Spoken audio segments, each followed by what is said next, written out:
What's up, everybody? It's your boy Brandon Trackside. I'm coming to you live with another magic hump day with Coop and the crew.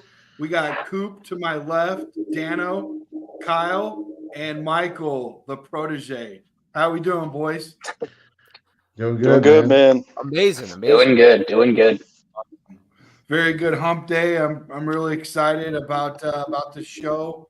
Thank you for letting me be a part of it. I just wanted to kick things off really quickly by talking about a couple things that have happened lately. The attendance. So we have like subscribers on YouTube, right? We've been really knocking a bunch of shows out on YouTube, basically one every day, sometimes two a day, and then also hopping on other people's shows, as guests. Well, we have reached almost 250 new subscribers within the last month, Nice. specifically in the last couple of weeks. Looking at all the graphs and the stats and everything, all the analytics that you see on YouTube is just freaking very, very good signs of growth. And we're really happy because our that means that our Chicago sports podcast family's getting bigger, our whole community. And it's great. We've had some really good guests come on, Cap the other day. That was Mhm. great. Yeah. Shout out to Michael for doing a couple shorts. I still got to help finalize one that he just finished earlier. Did a baseball one the other day, and then today he did a football draft one. So that'll be soon as we get to it, it'll be coming out. So shout out to that.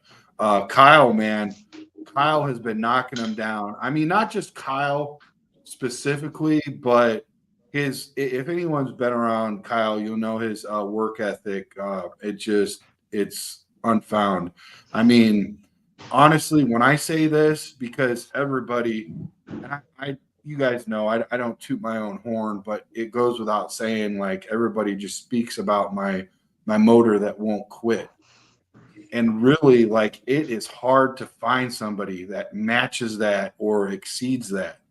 And I think the way to exceed it is sustainability. And that's only something that you could see with somebody over an extended period of time. But in the short period of time, Kyle has an engine that it won't quit, man. He is relentless. And he's been getting lots of subscribers. And it's just been great. Today, specifically, he went out and and I've never had this happen before. This is like breaking news on Chicago Sports Podcast. He got us a very first co-host. I've never had a co-host come to me and say, "Hey, I got Chicago Sportscast a sponsor." So Nice. now, as of today, because of Kyle, we are now sponsored by Chicagoland's most delicious and fun sports dining experience, the River City Tavern, located at 102 River Street in East Dundee, and they're open Tuesday through Sunday. It's your ticket for Chicagoland's biggest games and most delectable food. So we're very excited for them to be on board, and we just want to thank Kyle for that. We'll be hosting a lot of their events, their menus. Vernon, it's actually River Street Tavern. River Oh, Street it is Tavern. River Street Tavern. Okay, yeah, I'll definitely have to edit that. So thank you, and yeah, we're like I said, we're excited to have them on board. The elevated Chicago pub serves Chicago's best sports eats, like the Wednesday burger nights featuring $2 build your own burgers, brews both domestic and micro, and nothing but great times like Thursday karaoke night. I love me some karaoke with I gotta DJ see John for River Street Tavern is guaranteed to be the best dine and sports time of your week. So yeah, we're excited. Everybody, special shout out to Kyle. Kyle, thank you. Thanks, guys. Good job, Kyle. that. Road Yeah, trip. special- Road trip. Shout out to Tina Anton and Lauren Ratner, the owners of River Street Tavern. They showed us a lot of support, and hopefully they'll be doing live shows there soon, guys. Awesome. I have complete faith that it will happen. If there's anything that can happen, it's gonna happen. I mean, I even see us maybe going outside and doing some streaking. I don't know. Oh, We'll see. boy. Coming in, Brandon. Only if Dano does it. Don't threaten me with a good time, fellas. Would it be the first time, right, Matt? No, we don't want to go there, do we? Give me a couple of Johnny Lawrence kick-ass banquet beers. You never know what could happen, right, boys? There you go. Yeah, Let the good times roll, boys. right. Hey, man, thanks again, Kyle. Great work. Everybody, great work. Michael, thanks for knocking down the tasks that, we ask of you. Dano coming in the clutch early with several appearances when he didn't have the stupid railroad messing up our whole freaking ecosystem of Chicago sports podcast, the damn railroad. But Brandon coming in the clutch, Dustin, everybody that's been helping out, Pinky through his surgery. It's been good, boys. So Coop's always on the road doing stuff. He's the America's best DJ. So, everybody's been in his ear to be at every freaking major event. So speaking of which, Coop, what do you got for us tonight, brother?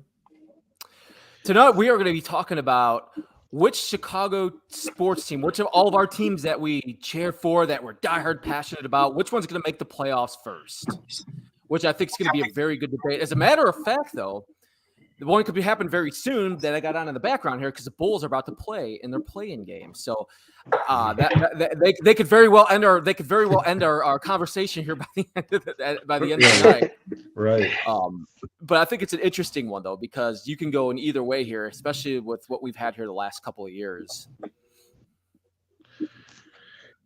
Yeah, I can keep going back and forth. I got two teams that I think maybe I'm leaning towards the Cubs or the Bears, but I can't decide on which one which one I think is going to make it first. You know what I mean? What about you, Kyle?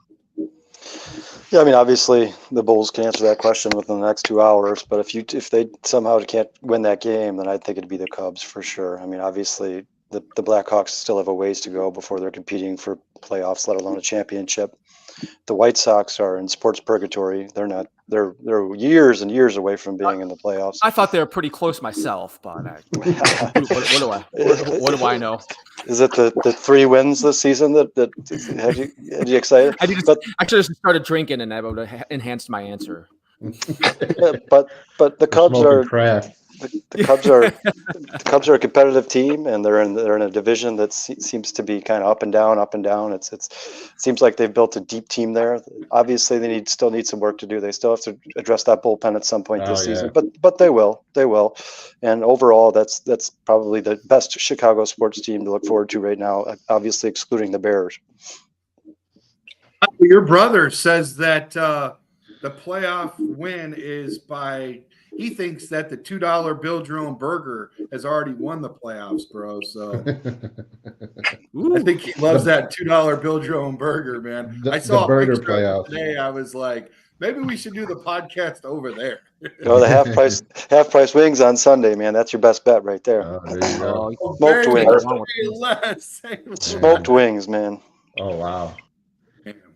You know what's interesting, guys, as we look at this and talk about this today. And I kind of started with the Bulls. I was going to start off with the Bears, or I was going to start with the Cubs, but I'm going to start right off with the Bulls because they're going to be on here in just a couple of minutes with this play-in game. And I was going back and forth there. I think it looks like the 76ers are going to beat the Heat. The Heat, I feel like the Heat find a way every year to come in and do it, but I think it looks like the 76ers are going to win here. But the Bulls are in this position, and they're in this position because – we were expecting better. I think as us sports fans, us Chicago sports fans, when we had the new general manager come in and kind of take over this team and build the different pieces, we get DeRozan in here, we get LaVine that contract, and here we are. We're in a play-in game today against the Hawks, another team that has really struggled, and they don't do a lot of things well. That's why I'm a little confident that a home game and the Hawks are terrible.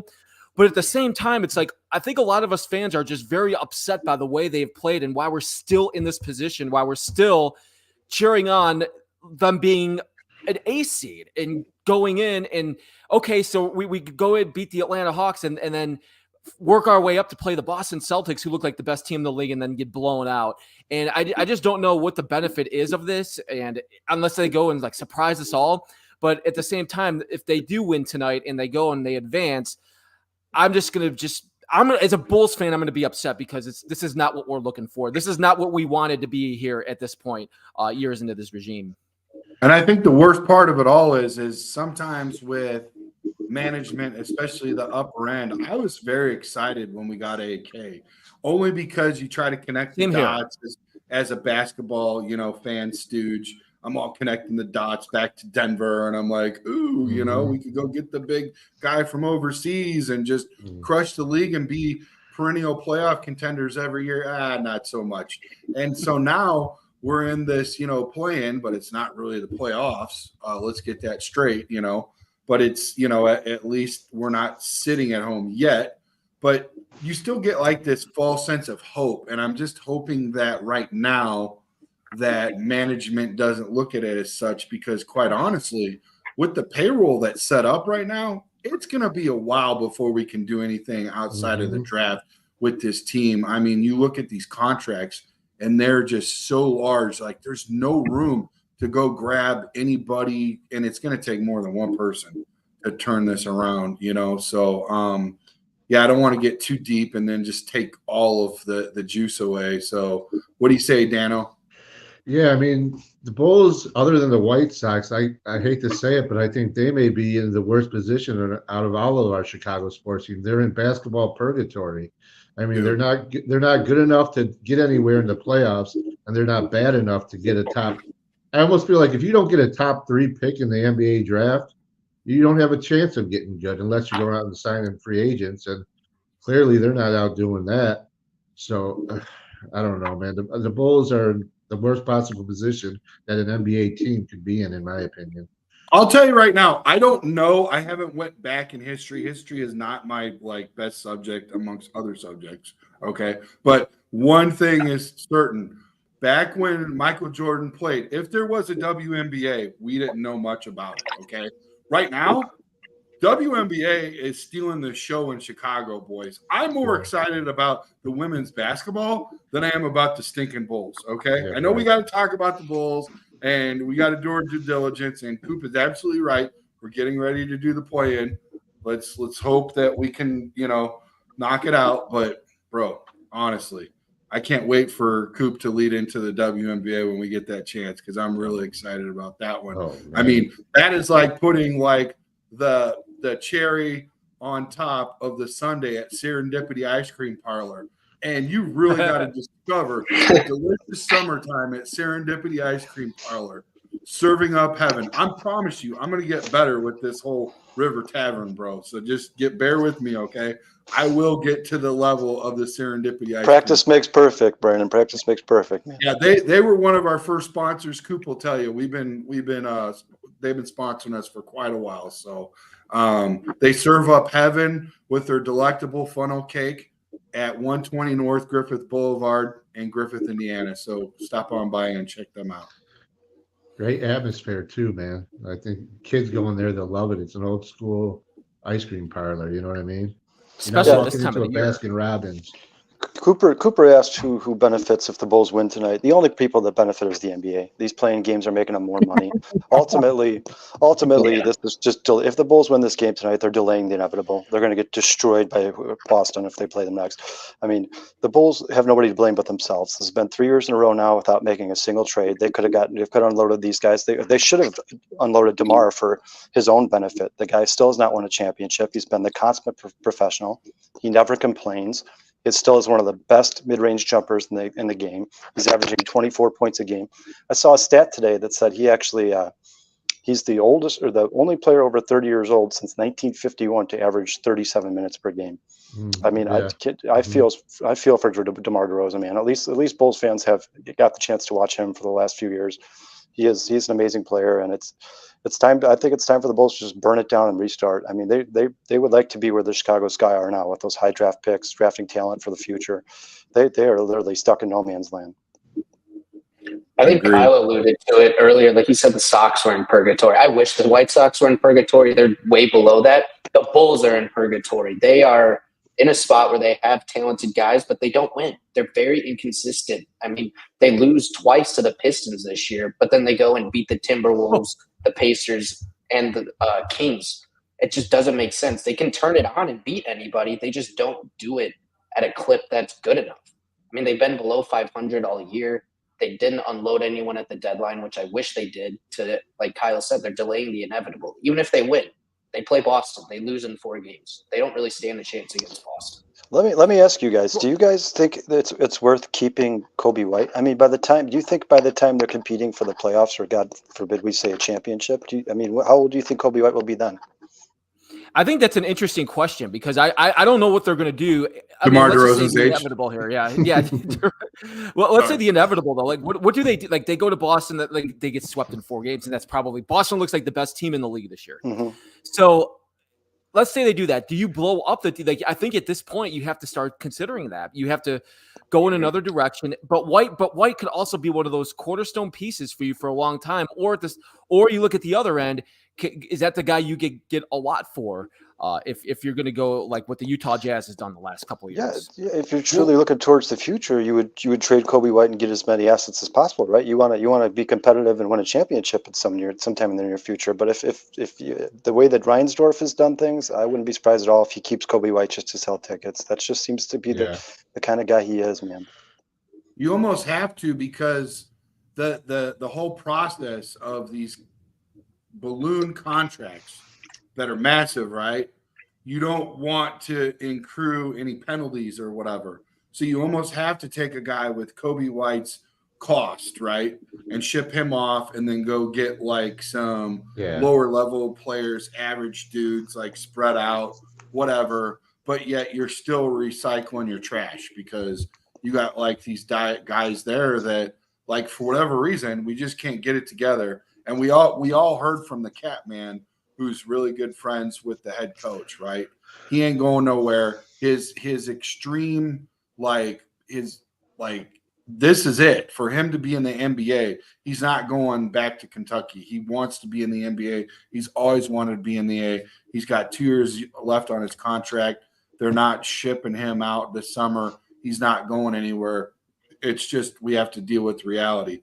Unless upper management, changes all that and gives everybody a big old sweep, but at that point, it's still like they still have a lot of cap issues. So yes, back to your question, Coop, I do think that they would unfortunately take some of our future away and mortgage it off for lower level talent spread throughout, and they basically just put lipstick on the pig, Yeah, I just it's gonna be interesting to be how this plays out, because in the NBA, I feel like in the NBA lately, I feel some of these teams have turned it around pretty quick, like the Oklahoma City Thunder and even some other teams, like the Pelicans playing for a play-in game yesterday. So you never know what can happen if you take the right picks and make the right trades. You can go in the right direction. And but can we say that about our team? I don't know. I don't know the answer to that. Yeah. I thought AK was going to be the guy that was going to take us there to be one of these top 3 seeds right now, and here we are going in playing a playoff game tonight. Hey, so. Coop, Well, the funny part where's about your it- Memphis jersey? My Memphis jersey. Oh, I guess I'm a Tennessean now, right? I have to. Right. I have to support anybody else but the Bulls. I'm still trying to find that other team besides the Sox too. I don't know who that is yet. Is Lonzo Ball still under contract with the Chicago Bulls? I mean, Yeah. Now, Weren't they- there is a specific, his dad was talking about this the other day. I was listening to him on ESPN. His dad was talking about this the other day, where there is some sort of he wasn't talking about it. They were asking him questions about, there is some sort of language about him, like basically being too injured to be able to play. And he could actually use that to not come back. I mean, at some point, he could check out on his own accord because of the way the language is set up. So if he goes above and beyond that, that's because he really does want to play. And I think he really does. I really think he does want to play. I just don't know if it's possible because, like, your brother was talking the other day, Kyle, about his injury. It does not sound good. Like, he said that's the same injury that Brandon Roy had. And after he went and had surgery, I think that was a done deal for him, bro. And he said, and I didn't even know this, I guess he's already had 3 surgeries over this surgery because the other 2 didn't work out. So I don't know what the heck. Yeah, well, I mean, Michael, correct me if I'm wrong, but isn't there something? I saw something that couldn't the Bulls do, like apply for an injury buyout or give him like 10? They would. That's what it. That's like, Yeah, I think that is possible. Insurance? I don't think that's the direction that they're leaning. I think they're going to try and keep him around and hope that he comes back and improves the team. Which I know we were talking about how the Bulls aren't the 1 or top 3 seed we thought they were. When he was healthy, when they went into, I believe it was 22. Was that the first year they had Lonzo? Was it going into 2022? They were the number 1 seed in the East. They were the number 1 seed, and then he got hurt, it kind of derailed from there. And then I just don't think they knew how. And then to your point, I don't think they knew what to do after that. Like, they've made some of the wrong calls and some of the wrong decisions, and it just hasn't worked out ever since that happened. Which that can derail a team too when you have a good player like that. And he was, if you remember, we first came to the Bulls, man, he was a stud. He looked great. Yeah, and I'm like, man, dude, this. He was facilitating well. His 3-point percentage was way off. He was shooting something like 45%. They looked like a competitive team. It's crazy that with one player, that whole team just derailed. And that's what scares me is like your whole team lynches on that one, that's the pin for everything. And that from now until, like Michael said, 22, we haven't tried to, make an adjustment. Like, you have to be able to, and that was one of the things the Bears said when they went out and got these guys, when they went out and got the new staff members. They wanted to go out and get people that adjusted on the fly, that adapt and overcome, that aren't just set. And I really feel like that's what's going on with Billy Donovan. He only knows one way, and that's all he's sticking to. He's very structural within that. And that when we lost our freaking our main piece, the guy that facilitated and made everybody great around us, around the Bulls team, they haven't been able to adjust. And to be stuck in that same situation for 2 years is neglect on the Bulls' part, boys. That's how I feel about it. Yeah, Trex, it's kind of similar to how Nagy wouldn't adjust. You know what I mean? Yes. Very similar. And I also think it's a little bit of the players themselves have gotten worse. Like, Levine is not the same guy he was in 22. Vucevic is a shell of himself. I mean, guys are getting worse, and they just are like, well, hope they get better. We're not going to really do it. I didn't like that. And then you got the pillar of consistency is DeMar DeRozan, and I don't know. As a Bulls fan, I feel sorry for him. I wish they would have traded him to a team where he had a chance to win a championship. It's kind of sad that DeMar DeRozan didn't he leave Toronto the year before they won the championship? He did, yeah. He got traded. No, he got traded. Yeah, I mean that's to that guy, San Antonio, I believe. He's the next Brian Urlacher, Dan Marino. I mean, he needs to go somewhere where they could just give him a championship, man. Now he might be a free agent after this year. I got to double check that, but I think he might be a free agent after the season's done. I couldn't see him coming back if he is, and going. Although it sounds like he loves playing here though, so. It'll be interesting. I know Cheryl's going to keep us updated here on the score tonight. I got it on my TV here, so I'm going to be looking back and forth a little bit to see if they had advanced. Thank you all so much for watching tonight. Monsters of the Madhouse, Chicago Sports Podcast. Make sure you like and subscribe us on YouTube. Check out our past shows. For example, we had David Kaplan on from ESPN Chicago, which was awesome. I listened to that at the gym yesterday morning. Did a fabulous job. And you guys could check that show and many other ones, too, when you go to our YouTube channel. Subscribe, and we appreciate that. Also on our Facebook page. Keep up to date with everything going on in Chicago sports. And thank you guys for tuning us on tonight. There's a lot going on. We're talking about Chicago sports and first teams to reach the playoffs. Which team do you think will reach the playoffs first? We're just talking about the Bulls. How about we go right to the Cubs? Because the Cubs are, I think, an interesting team right now. I watched quite a few. I know we see a couple of Cub fans in here, like Michael, who's got his. Oh no, that's the wrong hat. I'm sorry.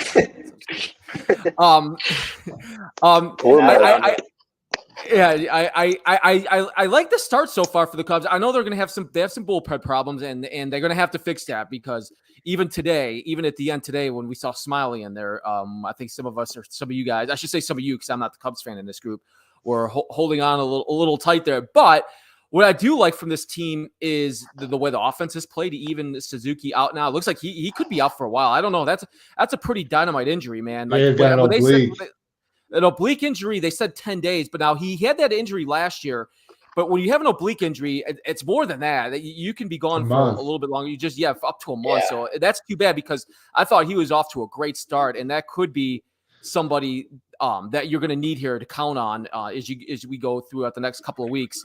But I think so far you have to be impressed with the offense, with Happ, the way he has played. I like the way Michael Busch, he's been a great story so far. And even today, Bellinger had a good day today. He's off to a slow start, but he had a good day today. So I think when these guys are all in line and they're in sync together, Morel, I know he struggled a little bit, but he started off pretty well. But between the offense and the starting pitching has just been awesome. So if they could stay like this and they could weather the storm and then get Suzuki back, and then when you get closer to the trade deadline, you can make a couple of trades and there's going to be players out there, this could be a dangerous team. Yeah, what I think has been kind of peculiar is that coming into the season, I think the worry was more so the offense and would the offense be able to produce enough runs? But it seems like so far this year the problems has been with the bullpen. I mean, 100% the bullpen. Start like you said before, Coop. The pitching's been pretty good, but this bullpen has just been horrendous. So Yeah, people were giving me grief before the season started because I said I don't believe that Adbert Alzolay is a true closer. Yeah. Then the season started and he's blown I think he's blown three of 6 saves, something like that. People are like, well, it's just a small sample size. It's a small sample size. They're 3 weeks into the season. Well, actually, if you look back at Adbert Alzolay's career, the small sample size would be his success as a closer for 2-3 months last year. Mhm. Overall, That's about right, his career ERA, I believe, is over 3.5. I mean, he's 29 years old. He's not a kid. It's not like it's somebody they brought up yesterday and we're still on the fence waiting to see. He's not a closer. His last year, even his ERA was 2.7. That's not a closer on a championship-worthy team. And Dan was 100% right. Going into the season, what I was worried about was the bullpen. I was surprised that the Cubs didn't do anything to address in the offseason besides bringing in Hector Neris. I mean, even Almonte, the guy that they've been throwing out there, he has not been good in his career. He was kind of a throw-in piece for the trade that brought in Michael Busch when they traded Jackson Ferris over to the Dodgers. I mean, it's this same bullpen as last year, but they're a little bit older. Jose Quaz was inconsistent last year. He had a couple good weeks with the Cubs when he came over from the Royals, but ultimately he's not a high leverage guy. They already sent him down. Now they did bring up Hayden Wesneski. They brought up Keegan Thompson. They brought up Colton Brewer. I think they're hoping these guys have grown a little bit. They're more ready for the moment. Obviously, Wesneski pitched great today, 4 shutout innings. Yeah. And not only was it 4 shutout innings, he only pitched 42 pitches today, so he could still be available by Friday. I mean, the Cubs are just kind of in that early season wait and see kind of up. What they're doing is basically evaluating the roster, seeing where their biggest needs are. And I think eventually, I honestly believe, I don't think that their eighth inning guy or closer are on this roster right now. I believe come the trade deadline, they will make trades and add 2 dominant pieces to this bullpen. I really think if they added 2-3 dominant bullpen pieces, they're a championship-worthy team. I mean, I don't think anybody wants to see the Cubs in the playoffs if they add a couple of guys to that bullpen. Yeah, they could end up being like last year's Diamondbacks, And another thing I just wanted to kind of add on to the bullpen, with the way that starting pitching is going now in the league, it's more crucial than ever to have a strong bullpen because you're using those guys a lot more. When you got starting pitchers only going 4 innings, and that's a quality start. Which I'm wondering is as Talon come or how do you pronounce Talon? Taillon comes back, and when Steele comes back, do we put Brown in the bullpen as kind of that long reliever? Ultimately, what I would do is, you have a big decision to make. You're going to get Taillon and Steele back, so you have both Ben Brown and Javier Assad who have been pitching lights out. Either one of those guys should probably go back into the bullpen because obviously they desperately need help there. Right. And the other guy, I mean, when do we start to consider to DFA Kyle Hendricks and Yeah. have one of those guys replace him in the lineup? I mean, Yeah, I love he's- Kyle Hendricks. I think all Cubs fans love Kyle Hendricks. What he did for us in 2016 in that World Series run was absolutely amazing.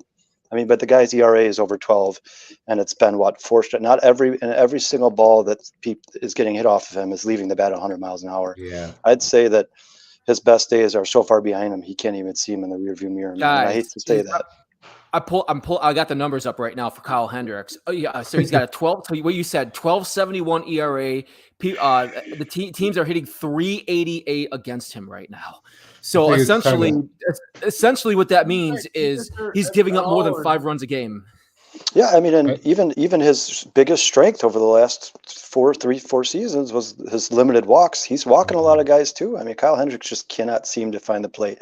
I think there was one game, the second start of the season, where his fastest pitch, I think, hit 87 miles an hour. I mean, at this point, it's almost like batting practice for these guys. And like I said, all the respect in the world to Kyle Hendricks. Always going to be Chicago legend. They all will. Lester, all those guys, great World Series run. But at some point, you got to think of it as a business and not a charity. It's time to let him go. Hey, can you guys see this overlay at all or no? Yeah. We've been seeing it. Yeah. Okay, yeah. I was just making sure because I was trying to speak on it, and hopefully this works out. So I was speaking to Fergie Jenkins the other day, and he was talking about, all these guys that are AAA that we don't talk about or we don't know about. Some were even in double.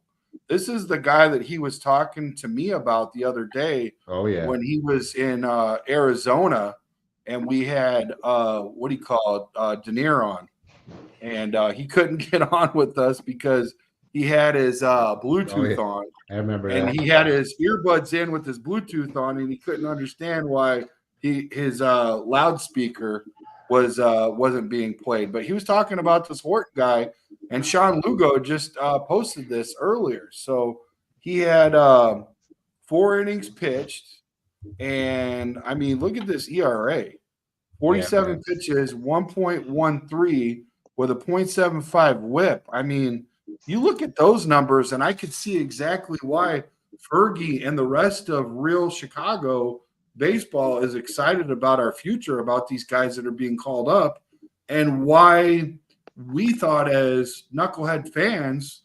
the Cubs weren't doing their due diligence, but yet we all know we've got like the top 5 farm club. Well, they're bringing these guys up. It just takes time to get them in and to see what's going on. Obviously, you get calls up really early, and like Bobby said, like, you could be one injury away from being called up or never called in your entire career. Like, that's how close these guys' skill sets are. So some of these guys that are coming up right now is the right time because, like you said earlier, Kyle, it's been atrocious. It's been ridiculous, our pitching. But thank God we've hit like 400 freaking runs in like 2 weeks or something crazy, It's been a lot of fun, And you got to remember where our GM came from. He came from the Guardians/Indians, and what have they been known for? Pitching factories. Yeah, And, seriously. so coming down the pipeline. Yeah, and the Cubs' greatest strength is depth. I mean, if they decide that their hitters are a little bit ahead of their pitchers in the farm system, then they're obviously they're major league roster right now. They have a bunch of great hitters. Then you could take some of those guys like Matt Mervis or Alex Canario and trade them for bullpen pieces, or you can be patient and wait. I mean, it's so early in the season. The Cubs don't have to make any rash. First of all, when's the last time a club made a trade this early in the season, like a significant trade? It doesn't happen. Usually not even until after May. Mm-hmm. Thanks You for know your what I think is gonna be comment, Terry, about Hendricks giving up 7 home runs in 17 innings. And thank you, Cheryl, for also letting us know and giving us those Bulls updates. Bulls 13, Hawks 9 with 6 minutes left in the first quarter. Everybody in YouTube Nation, thank you so much for joining us. Make sure you hit that like and subscribe button and smash that notification bell to keep up with all of our latest content, guys. You know what's going to be interesting, guys, is I was just looked this up as we're going on here about the Cubs and their bullpen. Before today's game, they've already pitched 72 innings in the start of the season. That's a lot. And I mean, you want to tax your bullpen. You want to tax them early, man. Now I know they had some games where they needed them and they needed them to go further, and they went some extra innings. But boy, that's a lot. So to what you said, going back to your minor leagues and trying to get these guys up and ready to go, whether it's AAA or AA. Heck, I'm going to be going to the Smokies game on Sunday. I'll be able to see a couple of guys. I'll be out there trying to keep my eye on, and I because they're loaded on that team too right now to go up right up to AAA. So I'm excited to see what they have in the pipeline. Yeah, last year you went for us to the Birmingham Barons, bro. That was awesome. I know, man. I didn't have much to check out for the White Sox for them, but. But this year I at least got something to look forward to for the Cubs. I can give us Cubs updates to see what we got coming up in the pipeline. When I'm excited. Yeah, there you go. Yeah, dude, this guy travels everywhere. It's like, well, where's Waldo? Like, you think he's drinking a beer in his backyard or where he lives, and he's out freaking at some country concert, or it's amazing. He's a man of the people. Come on. I got to speak for us. I got to speak for the people, man. All American. I'm an all-American down here. Call him speak for all those railroaders who can't freaking leave work. we call them. We don't call Coop the mayor for nothing. Hey, I tell you what, Dano's not even freaking at his house, bro. That is actually a car. He's in a car in the back of a train. And he's got it all freaking set up like it's a house or something. Yeah, he's amazing. He could be at two places at once. I got a twin you guys don't know about. Yeah.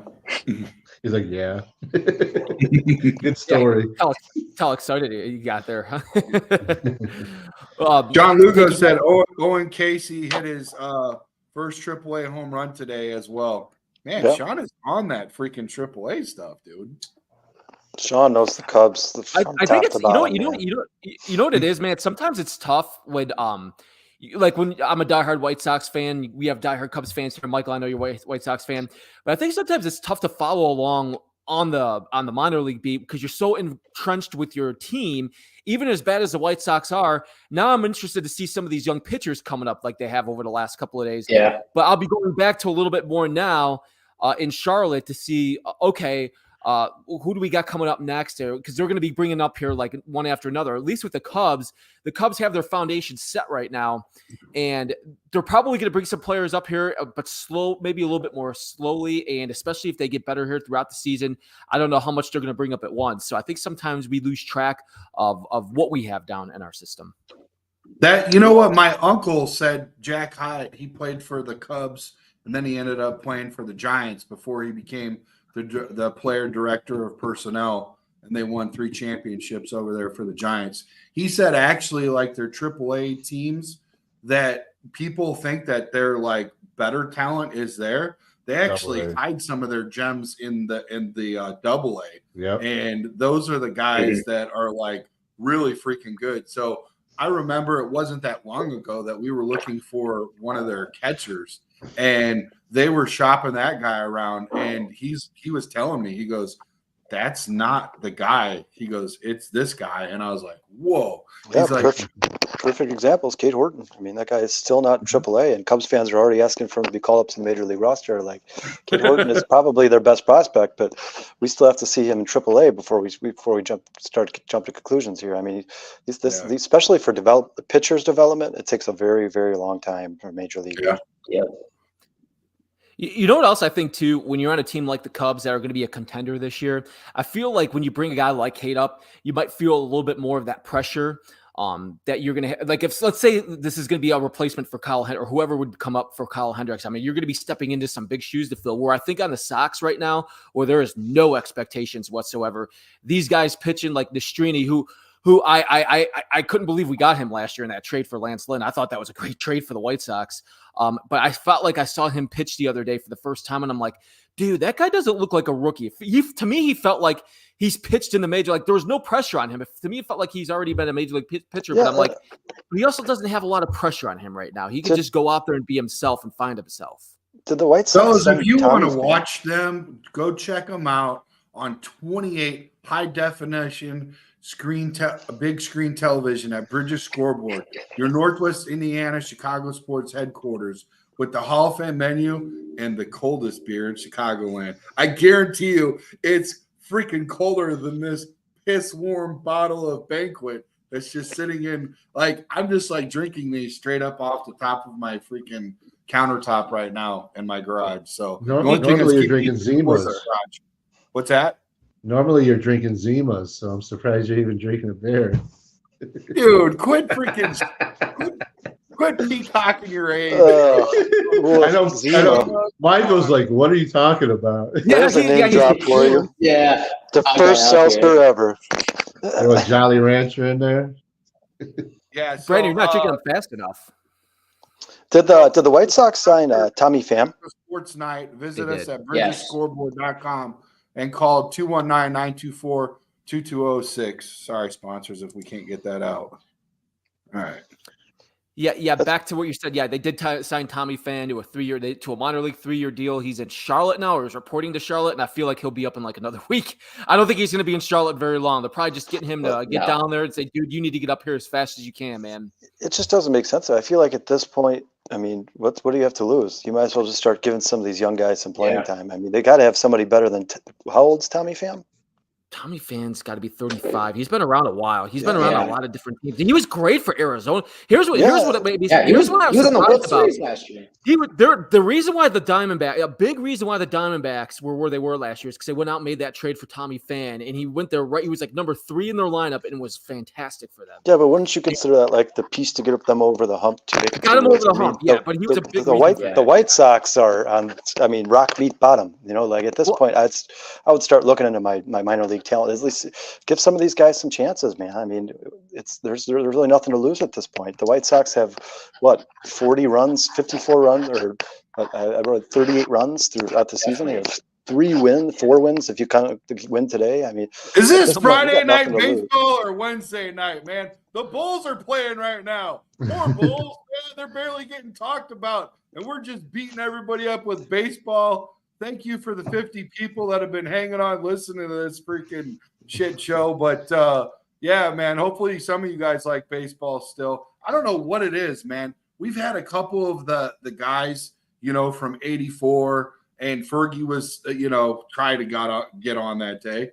And even with, like, you know, celebrities and stuff, like, the numbers are down, boys. You know, I don't know what's going on. Even with the NBA, the numbers are down too. You know what I mean? So I don't know what's going on. I think Caitlin Clark had a lot to do with that too. For Caitlin the last couple of months, I think women's college basketball has totally dominated. I think baseball's in a tough spot right now because outside of New York, the Cubs, I mean, the Dodgers are still going to have their fan base. Cardinals are going to have their fan base, even though they suck this year too. But there's a lot of these markets, man, where there's just no hope. Like some of these teams, they're just, you know, they're going to suck, and people are going to barely watch their games or go to their games. And I think that's what kind of baseball is like. They got to try to find something or find some type of excitement for some of these teams that are going nowhere. The problem is, I think it starts with owners. Sports have become less of a game and more of a business. And when you're looking at a team, even as bad as the White Sox are, Reinsdorf is going to make money this year. So even though the product on the field is terrible, he doesn't have too much motivation to get a better team out there because they're still going to make money. It's become way more of a business and less of a game, and the people that suffer are the fans because they don't care.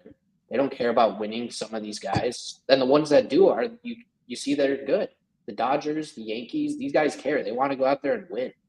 It's just there's a lot of owners out there, and it goes across all sports, but I think it's more apparent in baseball. They just don't care about winning, and it's the fans that suffer, and it really sucks. Yep. Yeah, well said. It kind of to your point too, because when you look at the game, even tonight, we're sitting here talking about the Bulls to start the show and how we're aggravated, and here they are in a playing game. That place is sold out tonight. Like that place, that place is sold out. You probably, if you want to buy a secondary ticket, you go on Ticketmaster. I bet you couldn't get something for less than $75 if you wanted to sit up top.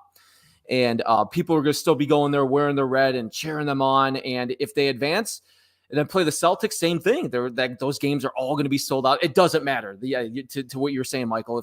They're still going to make their money, but it doesn't mean that we're still not putting out that product that we expect. So I don't know, like, Munoz, special shout out to you for pipe it in, man. I love your takes and stuff. Thank you, everybody.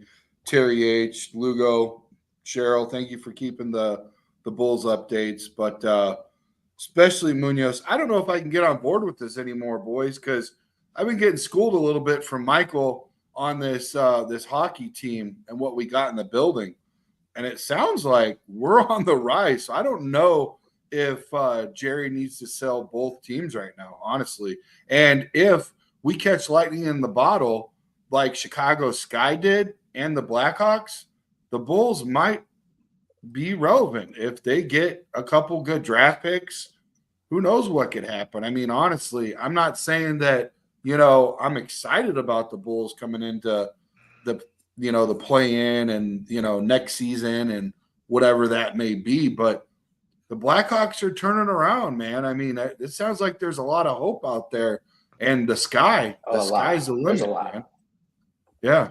Yeah, I was watching the game last night for some reason, but I was expecting them to get blown out by Vegas, and Vegas? they I did didn't. too. They actually held their own for some reason, but Nazar looks like he's going to be the real deal. I was mainly focused on it. You could tell out of the Blackhawks. I mean, I think Bedard's ran out of gas at this point. This is the most hockey he's played in a single season his entire life. He kind of looks like slow, but Nazar looks like he's the real deal. He was making plays almost every shift. I think next year's going to be fun. I don't think they're going to be a playoff team, not really a great team by any means, but you're going to see more pieces start trickling in. They're going to have a top 4 pick added this year in the offseason in the draft.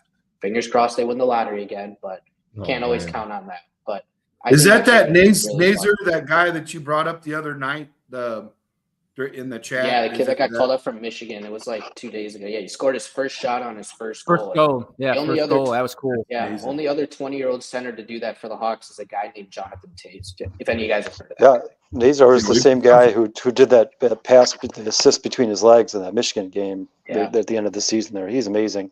And they got Oliver Moore coming up from Minnesota, I believe, soon. So the Hawks have a very bright future. Very bright Guys, future. if you want to go get your Bedard jersey or Nazar jersey, go ahead and check out TC's World of Wonders, your headquarters for all your Chicago sports jerseys and memorabilia. Check out Tom's festive line of gear and collectibles at tcworldsofwonders.com. You know what's interesting, I think, with the Blackhawks too is I think in this offseason, because you could just tell they're short. I agree with you with the Bedard. I think he's run out of gas a little bit, but the way he's come back after that injury, I think he's played really well. Yeah, they just don't have enough points. I think if they lose tomorrow, would that end the season of 6 in a row? I think they've lost 5 in a row right now. yeah. It doesn't even matter. I think what's going to be key in this offseason, they got some great players coming up in the pipeline, but they're going to need to go sign some free agents. I'm wondering, and when that happens too, I'm going to go take a look and see who's really out there. But they're going to need some help with more veteran presence to mix in with those young guys to make them more competitive next year. Yeah, some free agents who get kicked off the team for lewd behavior or another. I mean, they've had bad luck with free agents this year, man. Yeah. Yeah, Taylor Hall getting hurt first Yeah. week out for the year. Huge. First week of the year. Yeah. Huge. Taylor Hall was playing great. Dickinson, I like Very big piece Dickinson was added. good for him too. So it's going to be interesting to see where they go from here, because you can turn around. You make the right picks for NHL, man. You can turn your team around just like that. And I can't wait. Patrick for Kane's a hockey, free by the way. agent. I know they said they don't want to bring him back, and they've kind of closed the door on that. But I don't know. There's something Never that's know. going on. Does it just me? And I could be 100% wrong. I don't know anything, but there's something that went different ways between the Blackhawks and Patrick Kane. Whoa, Otherwise, 40-22 after one. I think Patrick Kane would have been back here by now if they really truly wanted him. Yeah, back. I do too.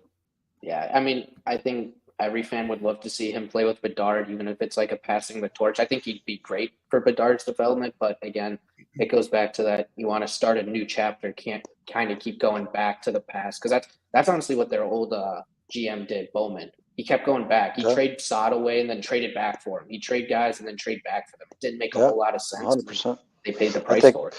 I think you're right. I think Kyle Davidson's in the same position that Ryan Poles is in. Get rid of all of them and build it from with the team you want, the way you want it to be built. And I think Kyle Davidson's doing just that. And you know what? At least whether the Hawks are going to be competitive next year or in the playoffs next year, at least you get to go watch Connor Bedard, probably the most exciting player in hockey for the next 10 years. Remember this conversation? Guys, get him that. What's that? Oh, I'm sorry. Something went out. Friends, get in the action, get in on the money, and get in on mega fun of a lifetime with the world's #1 fantasy sports app, Underdog Fantasy. Get 5 picks right, mega bank your money by 20 times. Enter the special promo code CSP, and they will match your first $100. Place your early entry today at www.underdogfantasy.com. You know, I was going to say, wasn't the Cubs kind of in this position? Wasn't it like 5 years ago when 4 or 5 years ago when Baez left and Bryant were like, let's bring back some of the players. Yeah. And I know some of my friends are like, no, man. I know my brother was one of them. He's like, no, we can't do that. We got to start over. We need to get some fresh faces in here. And I think sometimes you got to be careful because a lot of us fans, we want to stick to our players that we cheer for, our players that got us to that point, our players that got us to the championships. But it's hard to let go of them sometimes. And I think you see perfect example now of some of the ex-Cubs players and what they're doing. I mean, it's pretty bad. Outside of what Rizzo has done, I think Rizzo has had a good career with the Yankees, or he's done very well with the Yankees. But, I mean, Chris Bryant, nothing with Colorado. And Javier Baez is just awful with Detroit. I don't know what happened to him, but he looks like they should probably release him at some point in this season. DFA. Yeah, it's you know, it's human nature. You fall in love with these guys, especially the guys who, for the Chicago Cubs, who won a World Series for the first time in 100-something years, you know. But eventually, nobody beats Father Time, and all those moves that the Cubs made ended up looking pretty good. Like you said, I guess Anthony Rizzo could have finished his career here, but he's missed a lot of time with that hurt back since he's went to the Yankees. And the only one that I would say I would have liked to have here was Kyle Schwarber. Yeah, I mean, he was so cheap. And he's done nothing but hit home runs for the Phillies since he got there. He was a good bargain deal for what he would have been for the Cubs. But Javier Baez is absolutely terrible. I mean, terrible. He might actually be the worst hitter in baseball. Wow. One of the other Martin sports in Maldonado Chicago is the Chicago Bears, and there's a guy named Justin Fields that they won't stop crying about. And I'll tell you right now, he's not in a Chicago Bear jersey. I don't care if he plays for the Pittsburgh Steelers or nobody. He's not a Chicago Bear anymore. Build a bridge and get over it, okay? We are Chicago Sports Podcast. I don't care about who was here before. I care about who's in the building right now. Justin Fields is gone. C'est la vie, okay? Enter whoever it is, probably Caleb Williams. So I'm excited about the Pittsburgh Steelers this year. I think the Steelers. I'm just kidding. So as we talk about our Chicago teams going to the playoffs, which is going to be the first one, the Bears are going to be an interesting one this year because I think they're built. And we've talked a lot about the Bears on this show through our other shows, which, by the way, you guys can watch on our YouTube channel, some of our past shows. So you could like and subscribe there as we get ready here for the draft next week. I think honestly, this is all going to come. A lot of this is going to come down to our quarterback. Because we put our right position players in place. We've built up our offense. We've made some great draft picks. We've built up our defense a little bit more with the Sweat trade last year. Now it's just to get that rookie quarterback in and ready to go. And you don't know what you're going to expect. We could all sit here and say Caleb Williams is going to be the best quarterback or he's the #1 quarterback. But when you bring in a rookie quarterback, you're taking a lot of risks and you're taking a lot of chances. And is he going to be able to get you to that point? Is he going to be able to process that system? It just depends on the coaching staff, and it depends who he has around him because we saw that last year with C.J. Stroud, who looks amazing, and I think he's going to be a very good player. That I think he's going to be a lot better than last year, and he's got even more weapons to work with this year. And I didn't even think he had any weapons to work with last year, but he also had a pretty decent offensive line. So it's going to be interesting to see if the Bears can make that next step and what they're going to expect out of the rookie quarterback. Yeah. Go ahead, Dan. Yeah. I'm still interested to see what they're going to do with that 9th pick. I think they have to make a decision: do they want to win with an offense, with an excellent offense, or do they want to win with a dominant defense? I mean, I guess eventually they could build up to both of those. But to me, if you look at the past, however many Super Bowls, what team has won? It's won with a dominant offense, and I just think that's where I hope that they go with the receiver with this 9th pick or tight end Bowers or somebody, because you could always just go and grab a defensive end next year with one of their 11 picks, maybe grab a free agent off the wire for now that's respectable. But yeah, I think that depending on what they go with on the offensive side of the ball in the draft is going to help dictate how well Williams does in his first season. I think what's really crucial to the Bears, and I know you guys have heard me say this over and over again, is not necessarily who they play, but when they play them. If Caleb Williams comes in early and has his rookie struggles, which is normal, but they play a bunch of tomato cans, their defense can keep them in the game. They can somehow pull these games out, start out the season with a, let's say, 4-2 record, 4-3 record, and then Caleb Williams starts to settle down, learn those audibles, learn those defensive schemes, learn how to change the play at the line of scrimmage, and they start getting in. He starts to get more comfortable, and then they start playing those better teams. That's to me personally is what's most important for the Chicago Bears in 2020. What do you think, Michael? I think when you're looking at the Bulls, because I think it's almost a similar situation you're looking at with the Cubs, kind of when they're looking at like your division, right? The NFC North is going to be very good. I think the NL Central is one of the better divisions in the MLB. It's hard to maybe put a playoff expectation when you're in a division like that. And again, I think I saw it was like 60% year after year, the NFL playoff teams have turnover. And again, when you make predictions in the preseason, everyone's like, how the hell that team going to make it? Because teams just suck sometimes. You go into a season and they just aren't good. I mean, we saw it with the Bears 2018 to 2019. Thought they were going to be a contender, and they fell flat on their face and went 500. So, again, it's very unpredictable. Again, a lot of this, like you guys both said, is going to see what they do at number 9, what side of the ball they address, and then what their schedule looks like. I'm expecting a lot of primetime games. When you get someone as Hollywood as Caleb Williams in a market like Chicago, I think they could have up to 5 or 6 games in primetime this year. So, again, you also need a team that hasn't been playing in too many primetime games, learn to start to play under the lights. You guys think they're going to get Hard Knocks? Yes, Yeah, I think there's that's no what it's locked in possibility, at this point. They're one of the last teams left to not go on it, right? Yeah. They've pretty much done Yeah. all the teams except for the Bears right now. Yeah, I mean, they've done everything they can to avoid it, but they meet all the criteria this year. I think there's only a couple teams who, I mean, if the NFL wants to make money off Hard Knocks, I think Caleb Williams would probably be your best bet, right? Yeah, You know what's- easily. When does so the draft next week, the NFL schedule usually comes out a couple of weeks after. Isn't it usually about 2 weeks after the Yeah. draft? It's Yeah, like you'll first get- week or 2 of May. Yeah, you'll get some leaks, like especially for primetime games. You'll have certain games will be leaked, but for the full schedule will come out, I think, two weeks after the draft. You know, Michael, you brought up a good point that I didn't really even think of about the primetime games, because that's probably going to happen, because the Bears, who did improve last year and looked better, I mean, they still had some issues, but with Caleb Williams coming in as the number 1 pick, and this guy is there's been all the hype around Caleb Williams, most hype, I think, since probably Andrew Luck, or maybe unless you guys have somebody else out there that you can compare to, but I think they're going to give them quite a few primetime games, if not even in the beginning of the year, so people could see that. Yeah, Jerome Munoz is asking, what do you think about the rumors of it's down to Rome and Bowers? Thank you, Dano, for acknowledging the chat. You guys got any thoughts on that? I think Yeah, I mean- I think a lot of people, when you look at, again, I think a lot of people have fallen in love with one of the receivers, right? It's kind of been like, we want Rome, and now this rumor about maybe trading up for Marvin Harrison. I think when you're looking at prospects, I mean, Caleb's probably your generational quarterback, Marvin, your wide receiver. Bowers is a generational tight end prospect. I mean, I think people forget about this guy because he got hurt at Georgia this past year, missed most of the season, wasn't able to perform at the level that he can. He is one of the more dynamic weapons that has come out of college football in years.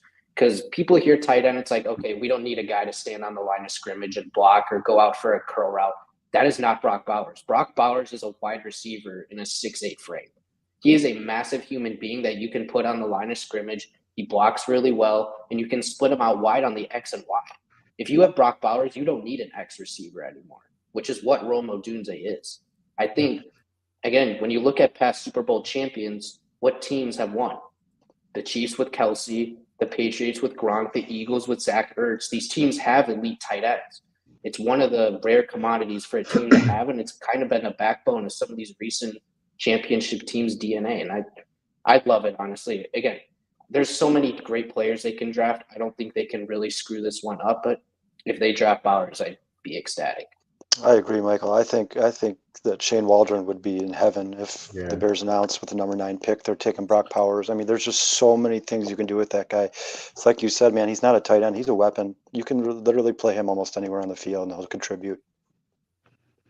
I don't think it's a necessity when you go get a third tight end. You've already got Cole Kmet. You've got the kid from the Chargers. You go out and get another guy. You need an edge. You need a offensive line, which everybody always talks about protecting your quarterback from mayhem. But the last thing that anybody cares about when it comes time to talk about it, they're talking about a tight end. Where's the offensive line to protect Caleb Williams? The guy we were just talking about has to have a good season, who might make rookie mistakes. The best way to do that, protect him in the draft. Yeah, here's one more thing too about the receivers there. Keenan has 1 year left on his contract, and DJ Moore only has 2 years left on the contract. So do we have to go and get a wide receiver at number 9? No, but it's something that we really do have to think hard about getting one sooner rather than later. And I'm not talking about just any wide receiver, someone that's gonna be a bona fide star. I'm talking about in terms of getting into the playoffs. I think even a guy that would match the skill set of, a wide receiver that just left us. I think we could get them late in the draft. This draft is so deep. I don't see the need for us to take a receiver that early. I still think edge is a concern because, let's face it, before we got Sweat, our freaking defense was bootylicious. Yeah. It was down in the dumps. Our pressure is still horrific. If he goes down, it's over. Yep. You got nobody on the bookends to take care of like that at all. So you went out and did your due diligence and got yourself another bona fide star-studded receiver who I think in my mind could play another 2 to 3 years. But you also want to bring somebody in to learn from him. And I thought we already had that guy in the building. I just think Justin couldn't read a defense, and he could have thrown to that guy multiple times that we picked up in the 5th round and traded off for, or he just left for better money. I think he got a $13 million deal. But I mean, to that point, you look at Keenan Allen, I think he'll play edge or slot because he's the best short slot cross receiver in the NFL. And he played at 62% on the clip. He played at slot. So I think he's going to play slot. So if we look at anybody, it's probably going to be a big boned, tall receiver to play on a bookend, either X or Z. That's my take on it. That doesn't mean that it's going to happen, but I think that's what would happen. I just think there's so many receivers in this draft. I don't think you really have to get them at number 9 in order to make it into the playoffs. Yeah, if you do, I mean, you really can't go, like Michael said, you really can't go wrong here. If you are going to consider drafting a left tackle, I don't think Joe Alt's going to be there. So at that point, personally, I would trade back. I mean, if you love one of these tackles and Joe Alt's gone, and I think you could land a guy like Fashanu later in the draft, probably like pick 12, 13. And if you're same for the defensive end, if you want a defensive end, you don't have to go get Dallas Turner at number 9. You can trade back, or even get a guy, trade back a little bit further and get a guy like Murphy, one of the defensive tackles or any one of those guys. And it's the same as Dan. Like if they do draft a receiver, obviously Keenan Allen's 32. He also has a long, elusive or extensive injury past. If they get one of those guys, but that's because he was the only receiver that was healthy with the Chargers. We have multiple different outlets and targets to go ahead and use him for load management. So he's not going to be used the same way he's going to be used in San Diego. And that's why one of the reasons why he said he came to the Bears is because he's not going to be that only guy that they're hitting up all the time. They are going to limp him along and use him in key situations, and he's not going to be used nearly as frequently at that level. So his targets are going to drop. DJ Moore is going to get his targets. He'll get his targets, and whatever rookie comes in will get their targets as well. You know what I'm saying? You know what I find interesting about this draft? Because I think for me, I don't love our offensive line. I think we have an okay. I think it's okay. And that's why, to what you said, Kyle, that if we're looking to go and get a tackle in this draft, you can trade back and do that if that's what they decide to do. But I still have questions about our left tackle, about our guards. Our guards going to stay healthy? Even our center, I don't know. I just don't know. I don't know if that's if that is our full-time center. If he's going to perform as a full-time center. I mean, all those questions are going to get answered. But I also, to what you guys are saying about Bowers, when I was watching some more video of him, and I didn't watch a lot of Georgia football last year, but when I was watching more video of him, that dude, I think if we took him, he potentially could be upgrade over all of our tight ends combined. Not that I'm saying Kmet is a bad tight end, because Kmet's a good player.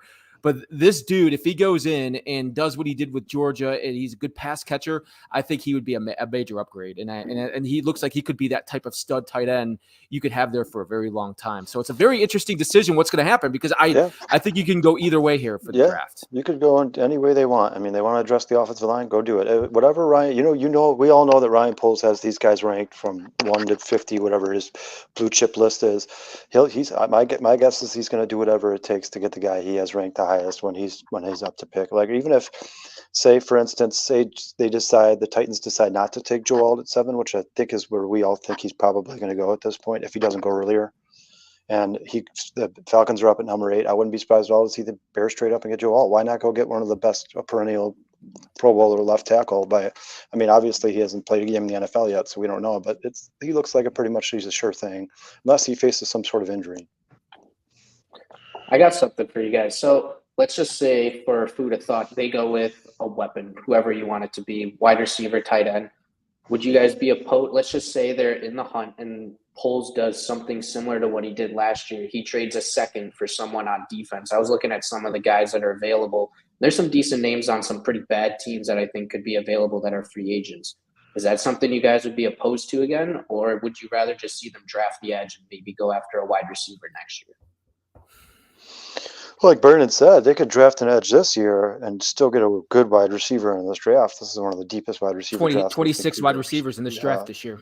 Yeah, and then maybe even trade that. Go get that defensive end at number 9, and then you could trade up that extra second round pick you have next year that you got from the Panthers, and trade up and go get a guy like Brian Thomas Jr. One of those receivers who are going to fall a little bit, but still considered to be one of maybe even a number 1 receiver. I want to trade back and get Latham, because if I trade back and get Latham, I got that dog, and that guy has an attitude, and that's what I want. All the guys that I've interviewed from the 85 Bears, they've got attitude that was on the offensive line. They had spunk, they had charisma, they had fight. They talk about freaking unique situations in games, and they're pounding their fists on the table. That's the guy that we need on the line, and that's what endeared not only Ryan Poles but the Chicago Bears to Tevin Jenkins, even with his injury stints. He always gets these injuries and this and that, but because he had his quarterback 6 and got in that dude's face when he freaking roughed him up, late hit, whatever, he totally had his back. That's the type of attitude you need. You need that type of guy on the offensive line.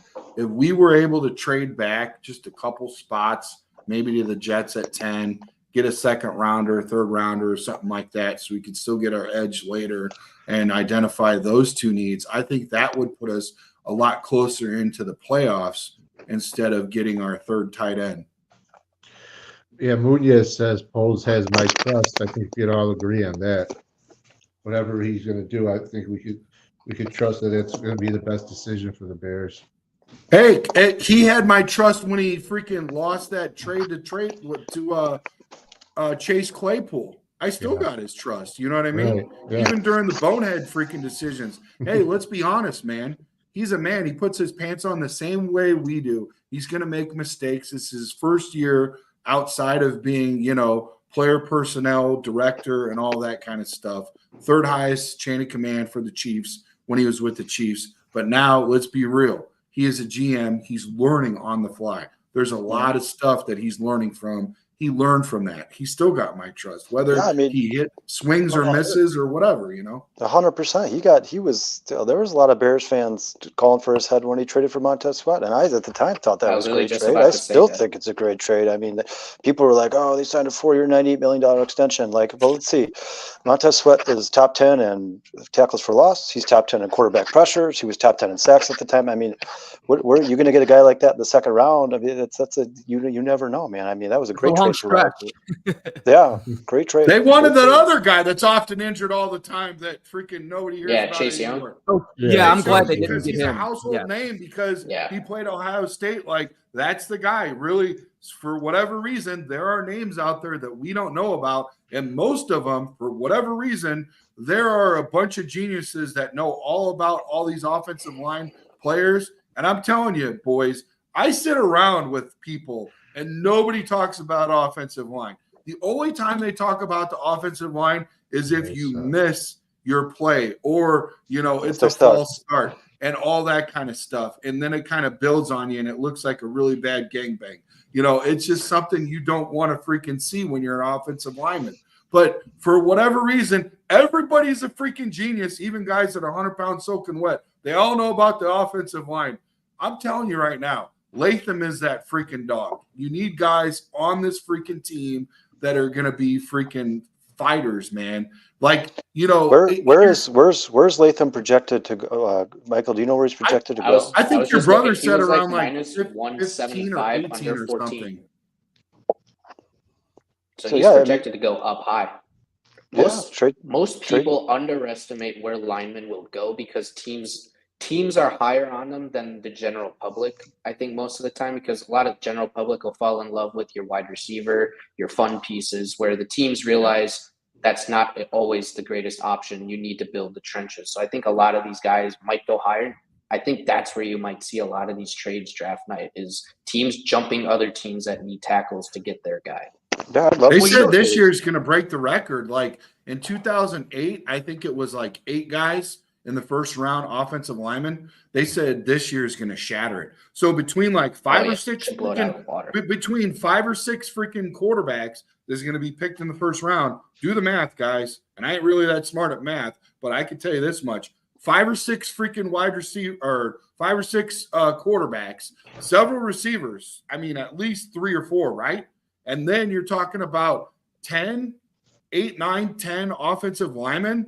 I mean, you could pretty much figure out who wants what. I've even heard Tennessee's interested on Bowers. So does that make our famous freaking Joe Alt move to 9 since 8 potentially wants something other than an offensive lineman? I mean, it could happen all different side of ways. You know what I'm saying?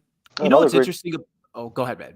Sorry, just real quick, another great thing about drafting an offensive lineman is I believe that's like the top position to have your draft success rate, players that hit, players that actually turn into fruition. I think it's offensive line, wide receiver are 1 and 2 up there. Oh, really? I didn't know that because we've always got guys like Mark Colombo that freaking Chris Williams.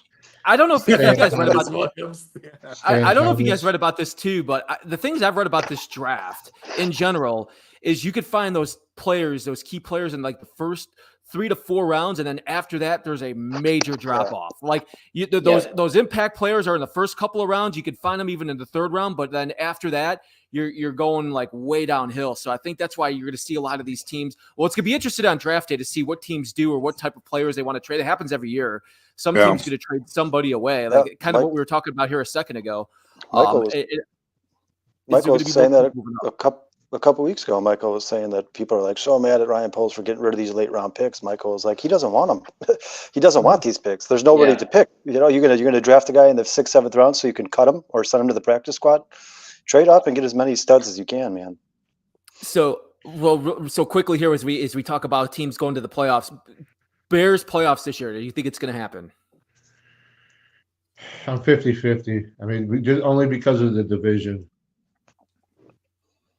If you had to twist my arm, I would say yes, but it's not a hard yes. I was looking at I think their strength of schedule is the 3rd easiest, and that's based on win percentage last year. So that's already taking account of their division. that they're playing in. I know we probably expect Green Bay to probably get better and Detroit probably stay the same, but Minnesota will probably be worse depending on who they get at quarterback and a lot of those dominoes. But all in all, they had the third easiest strength of schedule. They have what should be better quarterback play. And again, they were 7-9, and 2 of those games that they were up big fall their way. They were in the playoffs last year with bad quarterback play. Yeah. So Yeah, I think if you just get middle of the pack quarterback play from Caleb Williams, I don't see why they can't be in the playoffs. Even if it's a 7 or a 16, I don't care. I want to see them in the playoffs. Yeah, I think they could definitely be this year's Houston Texans if Caleb Williams comes in and plays well, and Shane Waldron makes the offense easy to learn and easy to operate. I think, like Michael said, I mean, 3 games last year: the Browns, the Lions, and the Broncos. The Lions' first game, they should have won. I mean, there was a 0.0003% chance for them to lose all 3 of those games. I don't know if that's coaching or just Justin Fields' poor play in the fourth quarter, but they should have been a playoff team last year. If the quarterback play improves, they're a playoff team. Like, you don't even have to lead the team in these moments and put the cape on your back. You just have to do diligence of not fumbling the football, throwing the ball out of bounds. And like Jason, we've had him before. You were on the show with me, Coop, when we had Jason McKee on with us. Jason Mack, the old fullback that we had from the Bears, he came on and he said, there is no play for 3rd and forever as a quarterback. And we were at 3rd and forever many times. So, I mean, if you keep us out of what about the screen pass, Brandon? The screen pass, yeah. Let's do that screen pass 400 times. See, that's where you have to do diligence. And if you want to be the field general, if you want to let your balls drop and just let them hang out, this is what you got to do. You got to say, bump that rookie offensive coordinator. I'm going to put this team on my back. I'm going to keep my eyes down the field, and I'm going to sit right here in that pocket, and I'm going to throw the ball to my receivers out there, and we're going to take it all the way down. That's what we're going to do, And if he could have done that, then he could have won the team and myself and probably some other fans, along the way. But to me, that's what made Jimmy Mack such a great quarterback. He freaking bumped Ditka so many times. But here's the deal. You got to make sure that you execute when you bump your freaking head coach like Ditka, because if freaking you end up on the wrong side of that, he'll hoe check your ass. So, but what about you, Coop? Do you think the Bears are a playoff team? I do. Yeah. Now here, kind of said, well, Mike, I think you were talking about the schedule. I was looking over about the teams they're playing this year, and I think the schedule is going to favor. Now, our division, I think, is going to be very tough. I really do. I think Detroit and Green Bay, 2 teams that have drafted so well the last couple of years, I'm wondering what they're going to do in the draft this year, because I feel like they're going to pick up more impact players like they normally do and just continue to get better. I think the team that really makes me nervous is the Packers, really. Mm-hmm. The way they played last year at the end with all of those young guys coming together like that's you have that continuity like that, and you're going to have some of those players with Jordan Love for years now if they continue to play that way. So I wonder what they're going to do in the draft. That's the only thing that would hold me back, is if the Bears don't make the playoffs, is our division and how the teams in our division play. We own Josh Jacobs' number. He didn't even get 50 yards rushing against us. We're going to hoe check the Packers, and they're going to lose like they always do. Even if they do make the playoffs, it'll be against us, and they're going to go down. So I'm not worried about the Packers at all. I'm not worried about the Lions, because the Lions are always going to Lions. And the Vikings don't even have a freaking quarterback. So let's be real. We already took the North back, boys. Let them hang out a little bit. Caleb Williams is our freaking quarterback. We did take the North back. So let's enjoy it a little bit, okay, boys? Let's give Chicago Sky a little bit of recognition before we close this up, because I did use a lot of hashtags and a lot of, you see a couple ladies on the thumbnail that we use for YouTube. So we got to give them a little love too, because the WNBA draft just happened, and it's pretty significant what happened there. I'm excited about that. Cardoso and Reese coming to the sky, which was pretty cool to watch that. Watch the press there we go. Watching the press conference, and I'm telling you guys, when you see what Caitlin Clark did this year for collegiate basketball, and I'm not the biggest basketball fan in the world, but I went out of my way to watch those games. And then I started watching LSU and some of these other teams in South Carolina because they've been so good the last couple of years. That, I think, is going to translate college into the WNBA now. I think there's going to be a big increase of fans and a big increase in the ratings, not just for Caitlin and what she's done, but now for the Sky and what we've drafted and some of the other teams that drafted as well as we go into the season. Yeah, you I guys- mean, I think. Oh, go ahead, Dana. No, you go ahead, Kyle, because I'm not too informed on this subject. Well, you know, it's just like just to Coop's point. I mean, a lot of people, you know, I saw a lot of these post Instagram, so on and so forth, of people saying that, oh, you know, Caitlin Clark's going to get bullied in the WNBA. She's not going to be as good in the WNBA as she was in college. Well, I hope for the WNBA's sake she is, because the viewership's going to skyrocket. It's going to be the biggest year the WNBA's ever had in terms of viewership. She's going to make everybody in the WNBA more money, and so are players like Cardoso and Reese. These, especially with Reese and Caitlin Clark's past and the beef back and forth between them. I mean, people want to watch this. It's a story. Women's sports, women's basketball in particular, it's coming around. It seems like they're starting to get the men's attention. You know, guys, I know a lot of guys who watched it, just like you said, Coop. These guys too. I every day when I work at a bar, and every day that Caitlin Clark was on TV, I had guys turn on the Iowa game. I think this is the best thing could happen for the WNBA. I was looking on Twitter during the show, and Caitlin Clark actually signed a deal with Nike. I think it's worth over $10 million, and she's going to get her own shoe. So Wow. again, I know there are a lot of people saying, why doesn't she go back to college? She's going to make more in NIL. Well, that's why you don't go back to college, because you get a deal like that from Nike. Probably one of the biggest deals you can get as a basketball player.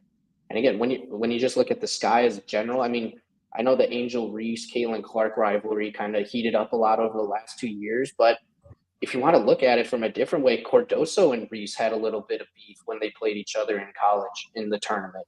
And even Cardoso against Clark in the championship. So now that they're teamed up, it's going to be interesting. And I guess when you're looking at WNBA, I'm trying to get a little bit more into it, not exactly the most informed, but again, they play Indiana 4 times. That's going to be one of the rivalries, I think you want to call it, in the WNBA, really close. And you got 2 girls that or 3 women that have history against each other. Those games are going to be packed, and it's going to be exciting to see that kind of unfold. Michael, how many games is that? 40 game season? 40, yes. 40 games. Mm-hmm. Dana, what do you think, man? Man, I don't know much. He already passed earlier. No, Dan, tell us, man. Let us know. I can tell you about women's wrestling if you want to know about that. Oh, we could talk all day about that, Dan. I bet Angel Reese could hold her own. Yeah, probably. She may have a future in the WWE. Because Carmela Cordorza actually won a championship, and so did Reese. So why we're even going in on Caitlin Clark over the 2 girls that we actually drafted that both have national championships underneath their belt, and they're both on our freaking team. And Brina Maxwell is no joke either, bro. We got 3 solid freaking draft picks. Shy is freaking representing and keeping it real. I mean, you look at Caleb Williams, these 3 ladies, you look at freaking Connor Bedard, it's getting really sexy in Chicago, boys. So enjoy the ride, man. I'm excited about it. And the White Sox, never mind. We don't need to bring them up. They're not going to the playoffs. Give them. They got the campfire shake, man. I can't wait to try that. Hey, Bill Belichick was at the game though. How about Bill Belichick hanging out with Tony La Russa? What was that? Friday night they were hanging out at the White Sox game. Oh Yeah. God, could you imagine that conversation? Could it be any more boring? Yeah, That might be the biggest story of the year for the White Sox, man. Bill A lot Belichick. of airplane bottles exchanged between those 2 boys, Yeah, right. spiking it with freaking Kahlua, and Bailey's. Oh yeah, The for campfire. sure. Let me ask you guys a question real quick. But do you think the White Sox will make that conversation for worst Chicago team of all time? The 99 Bulls, the 97 Cubs, the early 2000 Blackhawks. How many times have they lost 100 games? I heard it's like at least, if they do it this year, it'll be like 3, right? It hasn't been many. Yeah. They've somehow avoided being that bad for a while, even though they haven't been historically good. But I mean, when I'm looking at the team, like within the last their decade, offense I is think it's like god-awful. 3. Yeah. Yeah, this Their offense is so offense bad. is just god awful. Like they're starting And- pitching. Like Crochet's been good. Mhm. I like what I'm seeing out of Crochet. He has the second most strikeouts in baseball right now. Again, the game against the Reds, not his greatest outing, but again, Nastrini looked good yesterday. Cannon looked good today. And look good today. I mean, you got a few guys. I think Thorpe will be a late summer call up, the guy they got for Cease. So, I mean, it's a lot of the looking at pitching, sadly, which again, Well, as if that's good, you're going to lose a lot of games 2-1, hopefully, but you'll Michael, take it, I guess. who do you think that they'll trade by the end of the year? You think that Jimenez and Moncada and Again, you Robert? would want Jimenez. Why would you want Jimenez? I mean, maybe if he heats up and Yeah. can stay healthy till the deadline, you could convince a team like, hey, you need this guy to hit home runs. But again, if you're Just don't looking let at him run to someone, first maybe it's base. Kopech. Yeah, seriously. I mean, Him and maybe Mikado. Kopech you could look at. Daniel, let's crash He another night. didn't do This good is today, baseball centric to the max. Jesus. They're not. It is that they're not going to the playoffs for a long time. So The girls if you got want to like 2 conclude, minutes of shine. Bulls up 73, 67 and a half, Cheryl says. yeah, I'm excited to watch Yeah. the second half of this game. Been highlighting that for 5 minutes.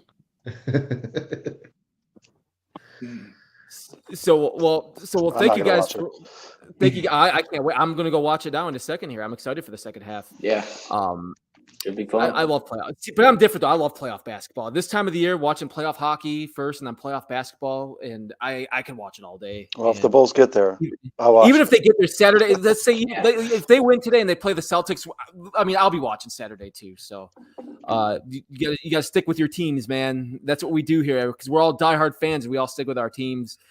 And we appreciate you guys sticking with our team here tonight. Chicago Sports Podcast, sponsors of the Madhouse. Thanks to everybody commenting in the chats. Like and subscribe our YouTube channel. Check out our shows.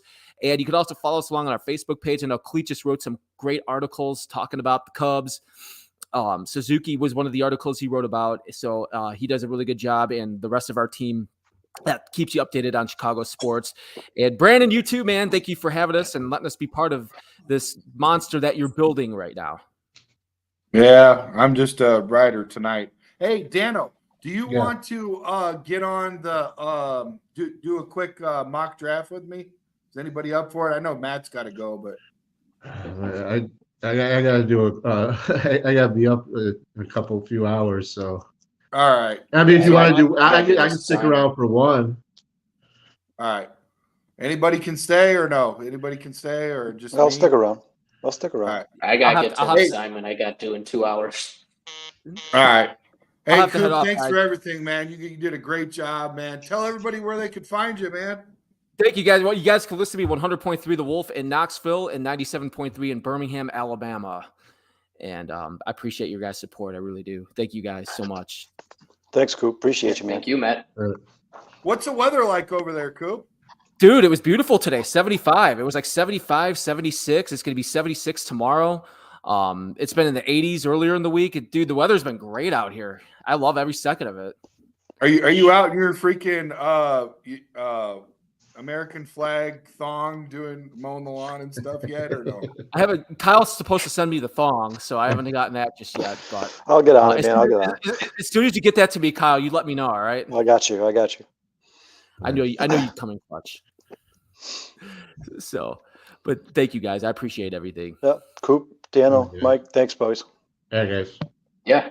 All right. Thank you. Yeah, thanks to everyone coming out. Glad to really fun show.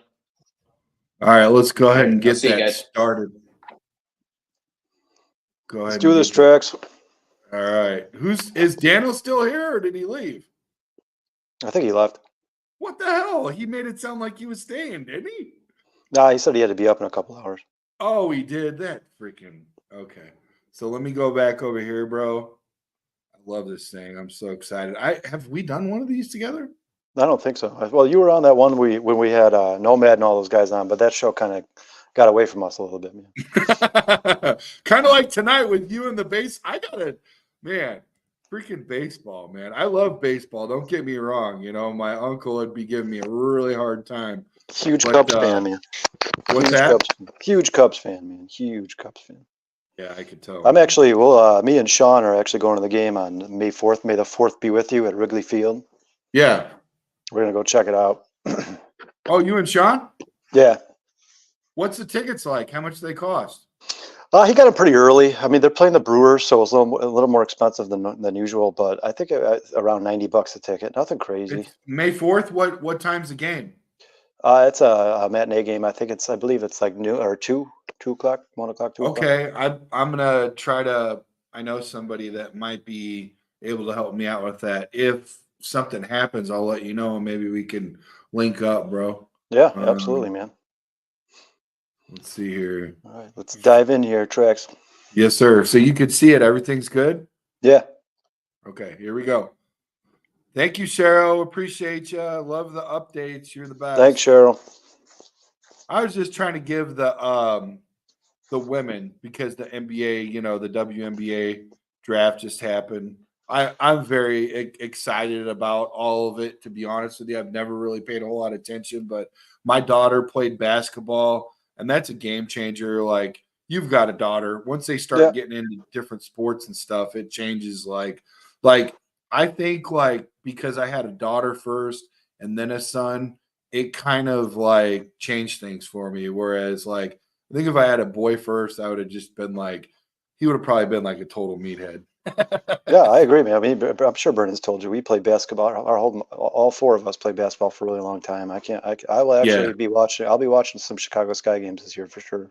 Are you? Okay, that'll be cool. Oh, yeah. Maybe we could all go out and check a game out. Where do they play it, bro? I don't know. I don't know where they play.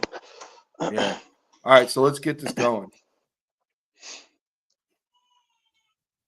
Okay. Are we gonna go ahead? Let's just take Caleb right off. Yeah, the let's rip? let's try to make this one as realistic as possible. Let's take Caleb Okay. Williams. Okay. Thank you. That is a foregone conclusion, man. Yes, sir.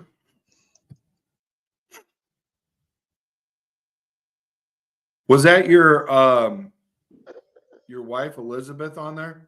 Yeah, my girlfriend. Yeah, she came in and said she loves watching the show. Her and Brooklyn, my Okay. daughter. I mean, Yeah, obviously, my daughter's a month and a half old, so she's not watching anything. But she's here in support, man. Yeah, absolutely, man. Absolutely. Kind of like by process of elimination, I kind of gathered that would probably be from your end, Yeah, That's really cool, man. She doesn't just watch my shows, man. She watches a lot of them. She watches almost all of them. Oh, really? Yeah, big supporter, man. She into sports like you? I'm dragging her into that side, man. She was never really a huge sports fan, but she's a bartender as well. So the more I can educate her, the more she can talk about with her customers and make more money. So she's getting into it. Same place? Yep, same place. That's why I'm working so often right now. She had a C-section, so she'll be out for a little while. Yeah, so you're covering for her. All right, so check this out. Interesting deal, and it's all this year. That's the only reason why I'm taking a long look at this, because it's all this year. If the bottom two, 101 and 142, were like next year's first or second or something like that, I wouldn't even be paying a lot of attention to it, only because we're drafting this year in this mock simulator. So I'm not opposed to this, even though the first pick is right 33, but then the next one is 39 too, Yeah, it's just, I guess, how much you value that top 10 pick. Pick 33, Right. that's a deep drop. Yeah, but then after that, you're right back with the 39 and then the 65. And then I think we got one at 70 already built in. So, and then 101 and 142. I don't hate it. I don't hate it. Is there any more trade offers there? That's what I'm saying. Yeah, let's take a look. I like this one. I mean, it's a lot less. You're getting 1, 2, 3, 4, 5 as opposed to 3. So now you're still, like you were saying earlier, you're in the top. Well, you wanted top 10, but this is top 20. Yeah. So that's kind of good. I mean, where's that tackle rank that you were talking about? Right about there. Yeah, I mean, the only problem is like there's a sweet spot, and I'm telling you, Kyle, if you don't get this guy at like 14 or something, and you wait for like 15, 16, you get sniped every time, bro. Every time. It's crazy. Offensive linemen are popular right now, man. People are finally starting to realize you build through the trenches and build out, man. That's what I'm talking about. This is the one that I don't like, Kyle. Perfect example. 2 on the back end for next year. I'm definitely against that. So right now, if we did our due diligence, we took a look at this, which trade, if we did a trade at all, would be more appealing to you? 3 with Cincinnati or the 5 with Carolina? Or I would say Cincinnati just because I want to stay in that top 20. Okay. Well, I can. What's the chat saying? Is the chat saying anything about it? I'm not saying anything, no. No. Guys, what do you guys think? Should we do the Bengals or the Carolina trade? Let's see. Give them a second to respond. Try to get them, involved a little bit if they even want to. Sometimes they're all about it, and other times they're not. Yeah, let's go ahead and go with the Bengals, bro. Let's do it. Yeah, let's see who's You know left on what? the board here. Let's hold on. Maybe we could counter it and get a 4th pick out of them later on. Yeah. Let's if they don't go for 194, we'll go for 214. They accepted. Boom. Nice job, Trax. We were about to accept that. You just got another pick out. You squeezed another pick out of it, man. Thanks, man. That's my Trax. win of the. New Bears GM, guys. Brandon Trax here. Yeah, get out of here. All right, so I don't like this one at all because we get absolutely nothing because Yeah, we no. won't even. Yeah, so let's just go ahead. You don't want to give Jerry Jones the satisfaction. But we could counter. We could counter. We don't want a 3rd next year. We do want a 3rd this year. How about a 4th? Would you be okay with going from 18 to 24 and then getting this too, or no? Yeah. Well, who's on the board right now? What do we got? Who do we got left? Oh, good point. Let's go check it out. Latham's your guy, right? Latham is my guy. At Oh, 19. he's still there. He's still there. Let's get him. Yeah, let's take him. That's your boy, man. But- You gotta stick with your boys. But hold on. Let's take a look at your boys. Oh, Adane, we could still get him at 30, but where's our picks? What do we got? See, now let's go ahead and look at our trade offer. Let's take a look. Yeah, so you 24. I like Latham. Do you? Yeah, I'm taking Latham right there for sure. Okay. Let's go ahead and go all and then Latham. All right, boys. Well, Here we go. let's see what happens because usually when you fall in love, dang man, freaking Coop. Oh, my safety went to the freaking Vikings. I hate when the ops do good. Dude, Byron Murphy's still at 22. Look at that. I just got took. That's your boy. Him and Yeah. Chop. Yeah, Chop Robinson. Chop shop. I like that. Chop shop. You need your own show, dude. Let's see here. 49. So they want 2 of our picks. I'm not happy with this at all. No. What are you guys smoking? Look at the Lions trying to pull a fast one on the Chicago Bears, man. Dude. Oh, they And wanna like, give I but wouldn't be opposed to this if we could. Do a mock draft for 2025. Yeah, let's somehow incorporate. Let's go like 109. Let's see what happens. You go to that? Yeah, absolutely. Man, you're pulling them off today, man. Look at this. You haven't been denied a trade yet, Brandon.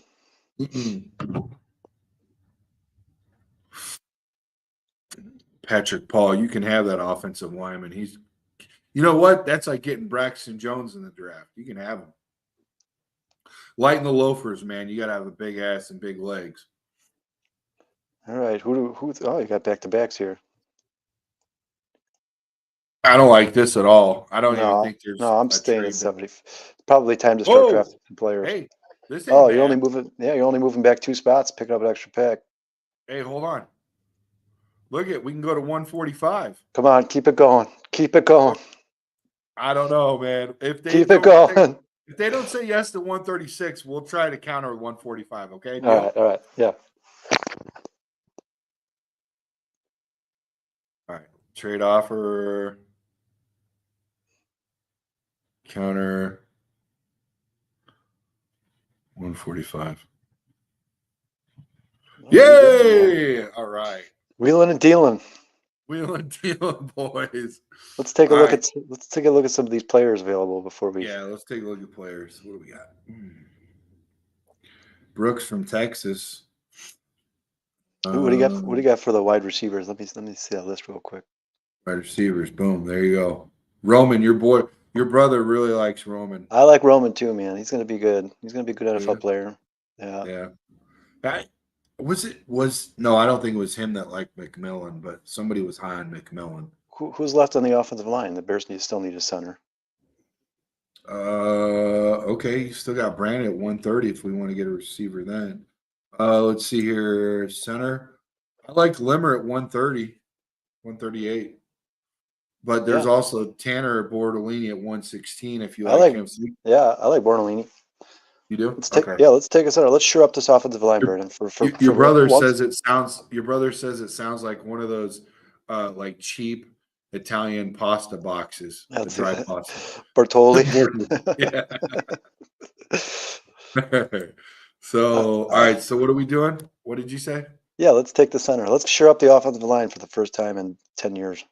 But here's the deal, though. You're going way early. I still think with our picks, we can get Oh, him what- at what- 109. What pick are we at right now? We're at freaking 75. We still Oh, got yeah. 2 to 3 more picks before we even have to start looking at center. I'm okay with getting Bo Limmer from Arkansas at 122 if Tanner Bordolini isn't there at 116 at 122. You know what I mean? What's Rome? Here, let's go to wide receivers again. Roman Wilson at What's 68. Yeah, let's take him. Roman Wilson's gonna be a good player, man. Is Raz a little low, but I mean it's not terribly low. And Better than Tyler Scott. he's 5'10. He could definitely be a great slot, right? Yeah, let's take him. Tyler.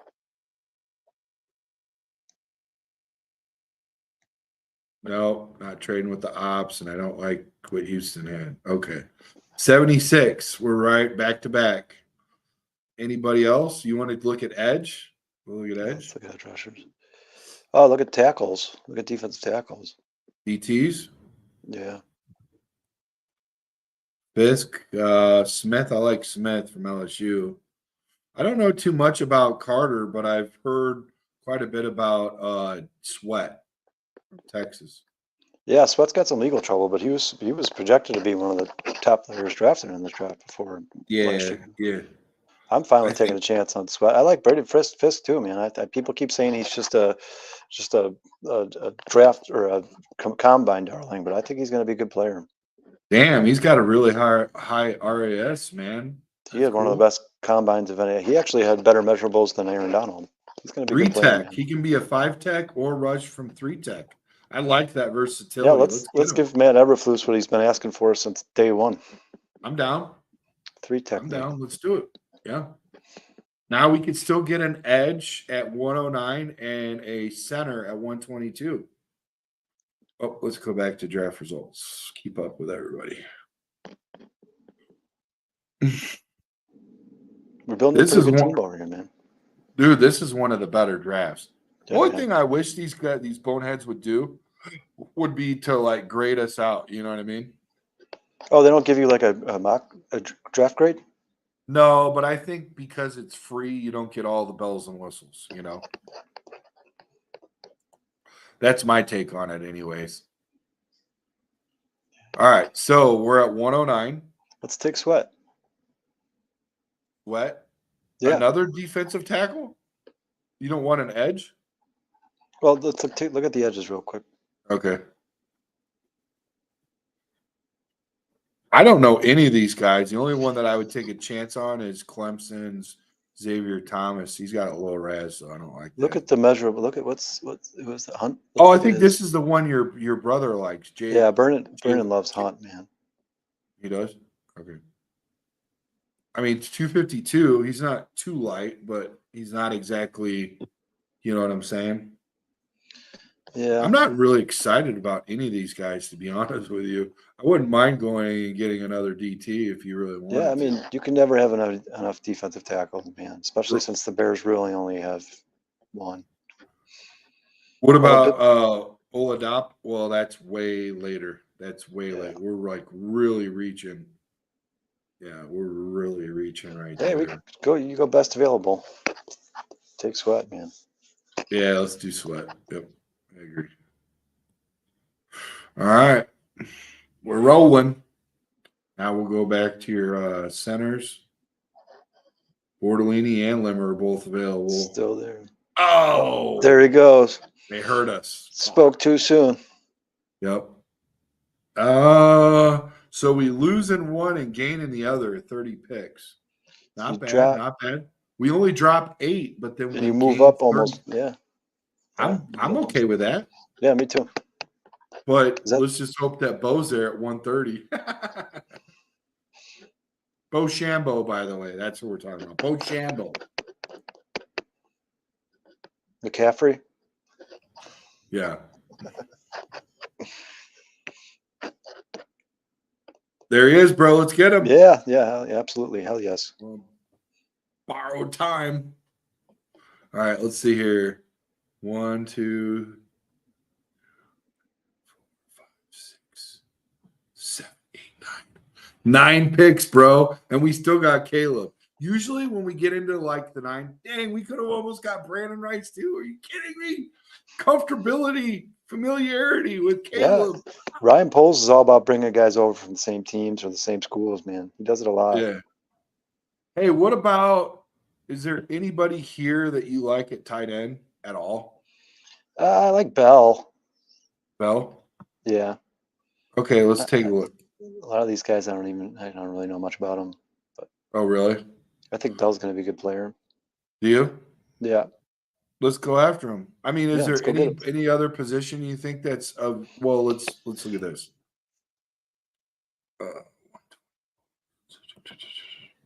Whoa, that's super high, Raz.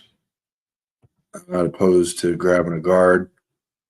Oh God, Zach Zinter, They got Michigan. McCormick is what, the 124 weight player? Is that Yeah. what he says? I wouldn't be mad at just giving him a flyer, you know.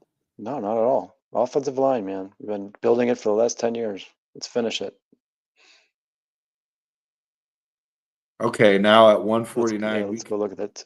Is he there? Oh, yeah, he's still there.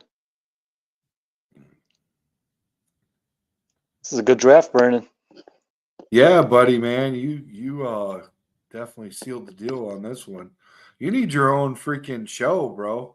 I just got to figure out because Friday you've got baseball. What other nights are you available? We'll So talk right now about it. it's Monday, Wednesday, but it'll expand here pretty soon. So you said Monday, Wednesday? Yeah, Oh no, that wasn't you on Friday talking baseball. That was that's Sean. oh, my bad, dude. That's why I was like frustrated because like I heard a lot of baseball Friday and it's basketball today. And I was like trying to get, like Bulls during the Bulls game, whatever. But now I understand you haven't been able to talk baseball in a while. Makes sense. Oh man, I haven't been able to talk baseball in 3 weeks. Hey, dude, and you nailed it too. Great job, by the way. Especially if Sean can't be there, that's huge. That is huge. Sean knows his baseball, man. He is Yeah. he's Dialed in. He can tell you the Cubs AAA players, AA players, A-ball. Did he play? Did he play? I don't know. I know he played football. I know he's a starting linebacker, but in high school. But I don't know if he played baseball. I don't think if he did, he didn't play for very long. That kid was a linebacker? Yeah, Sean. Jeez, oh, Pete. He was the starting linebacker. Oh my gosh. Okay. All right. So 165, 168. The only reason why I say that is because you should see the size of the linebackers we had at my school, bro. Oh yeah. We're some corn-fed California boys, 6A. Yeah, there's a couple of big boys in our school. Oh, really? I'm not opposed to this one right here because you get a 239, and we're just giving up a 6th-round pick from next year, anyways. Yeah, we're not gonna be doing it on this show, so accept that. That's funny. All right, so here we go. Who do we got here? We got 168 and 239. Let's look at the safety. What's that? Safety? Yeah, let's look at safety. Just in case Kevin Byer needs to take a couple games off, man. It's getting a little long in the tooth. Yeah. Dude, the guy from freaking Windy City Gridiron, he said, Eric, he said that he is recommending for a sleeper that the Bears go after Taj Washington from USC for no, I'm gonna tell you right now. I watched USC football all year long. We don't want Taj Washington on the Bears, bro. Look at this. 5'9", 174. Oh He's my gonna God. get he's gonna get snapped in half, bro. Yeah. I'm bigger than he is, man. I'm bigger than he is. I'm not a big guy. No, you're probably what, about almost 200 pounds? I'm like 175, 180 in between there. Oh, really? Oh, okay. All right. So, yeah, getting back to your defense and safeties that you wanted. You got these guys, and I don't know any of them. I'm sorry. Yeah, I don't know. And not only that, man, but their rankings are pretty brutal. Oh, really? Yeah, what do they got? One. I guess if we go to 160. all, we'll probably get the best bang for our buck, you know. Yeah, what do we got there? We got another tackle. We can get this safety, Jalen Carries. I mean, Yeah. at least he's. Can you click on his little bio? Yeah, let's do it. Nothing. They're not giving us much. It's a big boy. Yeah, for sure. It's a big safety. That is. I kind of like that. I like 6'2", Yeah. 220. I mean, he should at least be able to contribute on special teams. He better be able to know how to tackle. He's 227 pounds. Exactly, bro. Let's do it. Yeah, let's draft him. You should be a car salesman. I'm I'm a pretty good alcohol salesman. You want another one, right, bud? You look like you need another one. Yeah. I heard that pickup line that you just got rejected. Take another drink and I'll help It's you. your 21st birthday, right? Dude, I'm 50. 21st birthday. Guy's like 82. All right, where are we at now? Yeah, I'm glad you corrected me on that address. We got the River that Street address. Yeah. No, they He have to wasn't- be part of it, man. They can't. They're excited. They want to do host live shows. We just have to. The problem is we need to all sit down with each other and talk about it because Yeah. the two owners are constant. First of all, they work conflicting schedules. I mean, it's two ships passing in the night. We just got to sit down and figure something out. Well, the way that I did it with the casino is we did a team meeting on the internet. So that might be the quickest way for us to all get together. You, them, and me. You know what I mean? Yeah, the three of us. I think they would love that, man. Zoom or something. So I'm all for it. All right. So check this out. What do you see here that could help us out, bro? Do you know any of these guys at all? Because I don't fake the funk. If I don't know something, I'll be upfront and honest. I don't know any of these guys. Yeah, this is getting really deep. I mean, I've heard Austin Marine.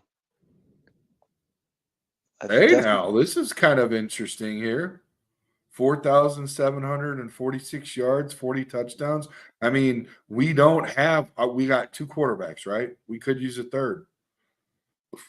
Is Joe Milton still there? Who? Milton. Hold on, let's see. Milton Bradley. Let's check it out. Joe Milton. Probably not. He might not even get drafted. Hey, Talia Tagovailoa. The younger brother. Younger brother. 5'10". No thanks. Let's look at the wide receivers left to see if I know. Jack Plummer, is that Jake's grandson or something? I was gonna say it should have to be like his kid at this point. He's got to be in his late 40s. Hey, did I tell you that if I do make it to that to Mongo's Hall of Fame deal, that the Wednesday before, so it's the first, the second, and the third, and the fourth, August 1st through the 4th. That's the whole Hall of Fame weekend, right? But the 31st, that Wednesday, I was invited to a Bernie Kosar party at his house. Let's go. Bernie Kosar's house, and Jimmy Mack's going to be there, some other guy named Ray something, some boxer. So Yeah, Bernie, I'm not going to be available to do the show on that Wednesday. I'm going to be at Bernie Kosar's house. exactly. Yeah. I'm taking you along, buddy. Let's Do it, man. it. I can pour the drinks, man. I'll pour the drinks. Bernie, have no fear. We got a drink. Best master bartender in here. Illinois, right here. All right, so let's get back to this. Hey, dude, What? if you get a quick chance, look at Bernie Kosar's freaking surgeries and injuries. It is astronomical. It is insane. I don't even know how the guy's able to walk. Well, and that's when the surgeries weren't necessarily perfected at the time, man. He's probably got some permanent damage going on there. That's a good point. That's a really good point. I didn't even think about that. Let's take this Stanley. I mean, he's projected 208. We're at 229. Wait, hold on. So you're saying wait. We just that's what I thought. We just got a safety. You want to double up and get another one? I'm cool with that. What about the cornerbacks? Is there any good corners? Oh, left? defense. Yeah, let's take a look at this. Richardson from Mississippi. Yeah, see, this name I've heard before. I don't know anything about him. 6'2", bro. 6'2". I could get behind 6'2". Yeah, let's take this guy, man. There's another special teamer. That's what these guys are going to be anyway. Practice squad. That's right, bro. All right, so draft picks. Yeah, I hate when the pods start going like heavy-handed about how like our whole NFC North is like shades better than us. I'm like, no, forget this. Right now, we're taking the North back this year. No, man, their Bears roster stacks up with any of those guys. It's all about how Caleb Williams plays this year. That's basically what it's going to come down to. If he can get going, if he can come out of the gates running, then the Bears will be just fine. They're going to be there in the end. That's a great draft, Brandon. Hey, did you see what Michael just put in the chat? He says from Daniel Jeremiah, looking at the potential trade spots and thought this was interesting one. Chicago trades up from 9 to 6 to take Joe Alt. I know they have a functional LT left tackle right now, but Alt and Wright would be an incredible tandem to protect Caleb for a decade, ideally for a 2025 pick swap. I agree. I'm good with that. I have no problem with it. I wouldn't be opposed to that at all, man. If you can get a perennial Pro Bowler left tackle, then you do it because football is still won from the trenches, especially for the Bears who love to run the football, man. You got a young rookie quarterback. Keep him standing up straight. Don't let him get hurt. I mean, if they have that conviction with Alt at that at that location, then do it. But I don't have as much homework as they do. I'm just telling you from the grit perspective and playing Alabama, I watched freaking, Latham. I watched Latham, like, especially as the year moved on, he got better and better because you start looking at his competition with LSU and all that later on down. He got better, bro, and he was a force to be reckoned with. And I like his sass. He's got a lot of freaking. I'd be fine if the Bears had this draft we just had. So maybe you still got Roman. Braden Fisk is going to be better than I know. My brother's not big on him, but he's going to be a good player. Yeah, you got Latham and Caleb Williams. I'd say we nailed it. We knocked it out of the park, man. Are you okay with now? Hold on a second. I didn't look at this. Okay, 185. It's not terrible because I'm still looking at them using. How tall is Allen again? He's like 6 foot, right? Keenan Allen. Yeah, Keenan Allen. What's his height? I believe he has 6'1". 6'1". Yeah.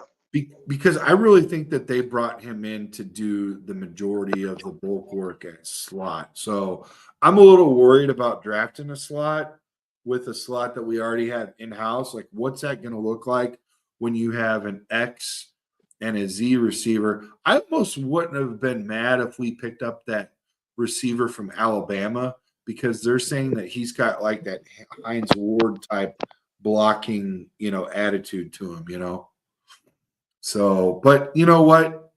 Your brother's been on Roman. You're on Roman. I'm good with it. That's the only thing that I have a little bit of like, question mark about. You know what I mean? You still there?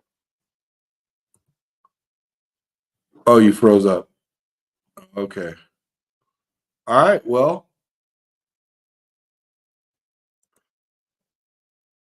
holy seventh round. Bears picks Batman. Bearlismo. What's up, Bearlismo? What's up, Elizabeth? Cheryl, thanks for being here. Grizz, what's up?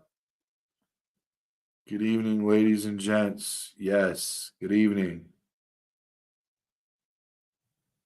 What's the score right now for the Bears?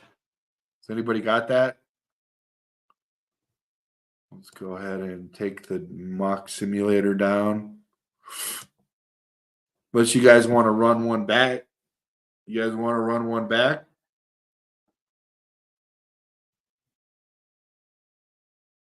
Let me take a look at the score with the Bulls really quick. I'll get you guys updated on that. Oh, 105 to 87. We are definitely pulling away. There's still a lot of football or a lot of basketball left. When I look at that, I don't think of like we've got it in the bag. You know what I mean? If we had 1 minute and 26 seconds left in the fourth, then hey, I would totally say it's in the bag. But when you're still have a whole nother period left, it's really, there's still a lot of basketball left, to be honest with you. So, yeah, guys, I just wanted to share a couple things with you really quick on a personal note we didn't get to speak of earlier. This is the Steve McMichael class of 2024. I was invited. This is a very special invitation to go see his Hall of Fame induction, August 1st through the 4th, 2024. It's extended to his family and friends, and I got this invitation, and I'm really honored to be able to be a part of this. I'm very excited. So, another thing I wanted to share with you guys, and but before we get into that, again, thank you guys so much. Thank you, Team Mongo, for everything you guys have done for Mongo, for all his prayers and all his well wishes and being there for him, for any sort of benefits that we've been a part of, that you guys have showed up and helped out and gave money back to his nursing fund, anything that you guys have been a part of. Thank you guys so much. And I'm so excited and deeply honored to be a part of this invitation to be there when he crosses the finish line. It's very cool. So, again, this is a couple pictures of me visiting him the other day at the house. Here's his wife and his nurse. And then here's him and his wife. So here is our boy Dustin, and he is there with Cap in the building at his work. And that is at Illuminati's in Highland Park. So I'm so excited that he was able to be there and share that moment with him the day after we had Cap on our podcast.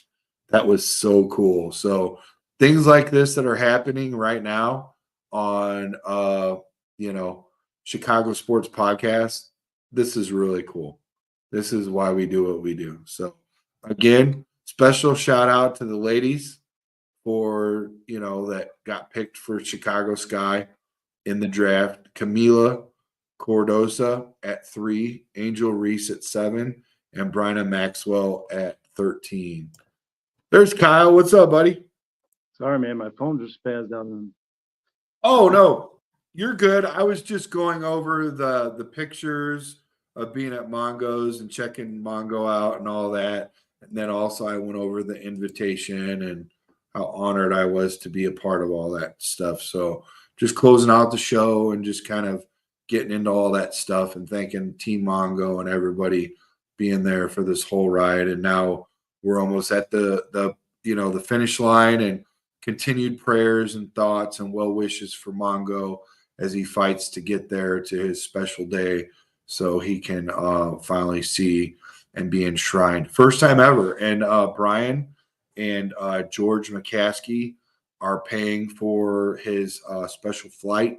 It's got to be a medical flight, with the bottles, the oxygen bottles, and his nurse and all the things that he needs to get him over there transported. He's going to be there for all 4 days, so it's going to be a lot. And so I'm so excited for him, and it's really cool, brother. It's really cool. And special shout out to 3 of the guys already that have gave and helped out to get me there, because it is extremely expensive to get there. Like, the hotel is insane, and then like all of the different packages that they have and the events and stuff, it's a lot. So I really appreciate Chicago Sports Podcast helping me get there to the finish line with Mongo, and be there and supporting of him, and also be there as a representative of Chicago Sports Podcast for his induction into the Hall of Fame. So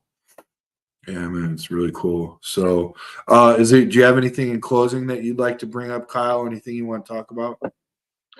Well, that's pretty much it, man. We had a good draft there. Good draft. Yeah, we had a good draft, man. Solid drafts. So I wish I would have kept it up. I thought you were post toasties. I saw you said your phone was going bug nuts. So I was like, you know what? He ain't coming back, but you managed to come back, dude. So yeah, that was, what did we have? Like at least 11 picks or something? Yeah. Turned 4 into 11. 4 and 11. That's awesome. I wish I could do that with freaking my lunches at work, when they get a little lean. Hey, man, the new GM, burning tracks, man. Here he is. Dude, I got to travel. I'm telling you what. I know that they're not the largest, but they look the tastiest. $2 build your own burger. Walk us through this freaking heaven on a platter. Yeah, man. So it's $2 build your own burger. It starts with ground beef, a bun, and lettuce. And for everything you add on top of that is additional charge, but it's still an amazing deal. And as far as like fries go, do you guys do anything with the fries? Is there any special things that you can do, like have the fries added or ordered a special way? Yeah, we serve lemon pepper fries. We're the only one of a kind fries. I've never seen anywhere else like them. They're delicious. Everybody loves them, man. Come check out River Street Tavern in East Dundee, guys. Okay, all right. And then you said something about half off wing night. Yeah, Sunday all day is half price wings. We smoke them for 4 hours, and it's the full size wing. It's not the drums, or it's the full size wing, guys. Okay, so you're getting the drum and you're getting the flat together. So that's the way it's supposed to be, and he's very proud of that. So that must be a very tasty. What are some of the sauces that you got over there? You got garlic buffalo, teriyaki, maple bourbon barbecue, sweet Asian chili. Oh, those are some very tantalizing flavors, man. I'm getting excited. And the great part of it is you guys did this on Sunday. So do you guys like turn this deal off once football season hits, or is it still 50% off? Still 50% off. Oh, dude, you're losing money if you don't show up to this tavern, man. You're The Bear losing special, money. man. The What's Bear that? special. The Bear special. Yeah. What about drinks? You guys got drink specials there and stuff? Yeah, so Sunday they do like $1 off drafts. Okay. Thursdays are $6 Moscow mules. Ooh, I love me a Moscow Mule, bro. You like Moscow Mules? Yeah, I mean I prefer the whiskey mule, the Kentucky mule, but I'll drink a vodka mule. I've never had the whiskey mule. Yeah, so there's a Kentucky mule, there's a bourbon mule, there's a Moscow mule, Mexican mule, London mule. It just depends on where the liquor originated. Dude, you sound like freaking Tom Cruise from freaking Cocktail, bro. Well, I do a little bit of flair too, Brandon. I'll flip some bottles with you for you, man. Man, there's so many layers. You're like a blooming onion at freaking Outback Steakhouse. Jeez, there's so many layers to you. So this is good, man. This is good. All right. Well, hey, thanks again for hooking us up with our brand new sponsor. I'm really excited to start this partnership with them. And again, thank you for all your due diligence and all these, additions to our family. through subscriptions and stuff on YouTube and stuff, man. And let's just keep going, ladies and gentlemen. Let's keep fighting like Mongo with everything you've got. You know, stay blessed, be a blessing. Chicago up and bear down. They're down, guys.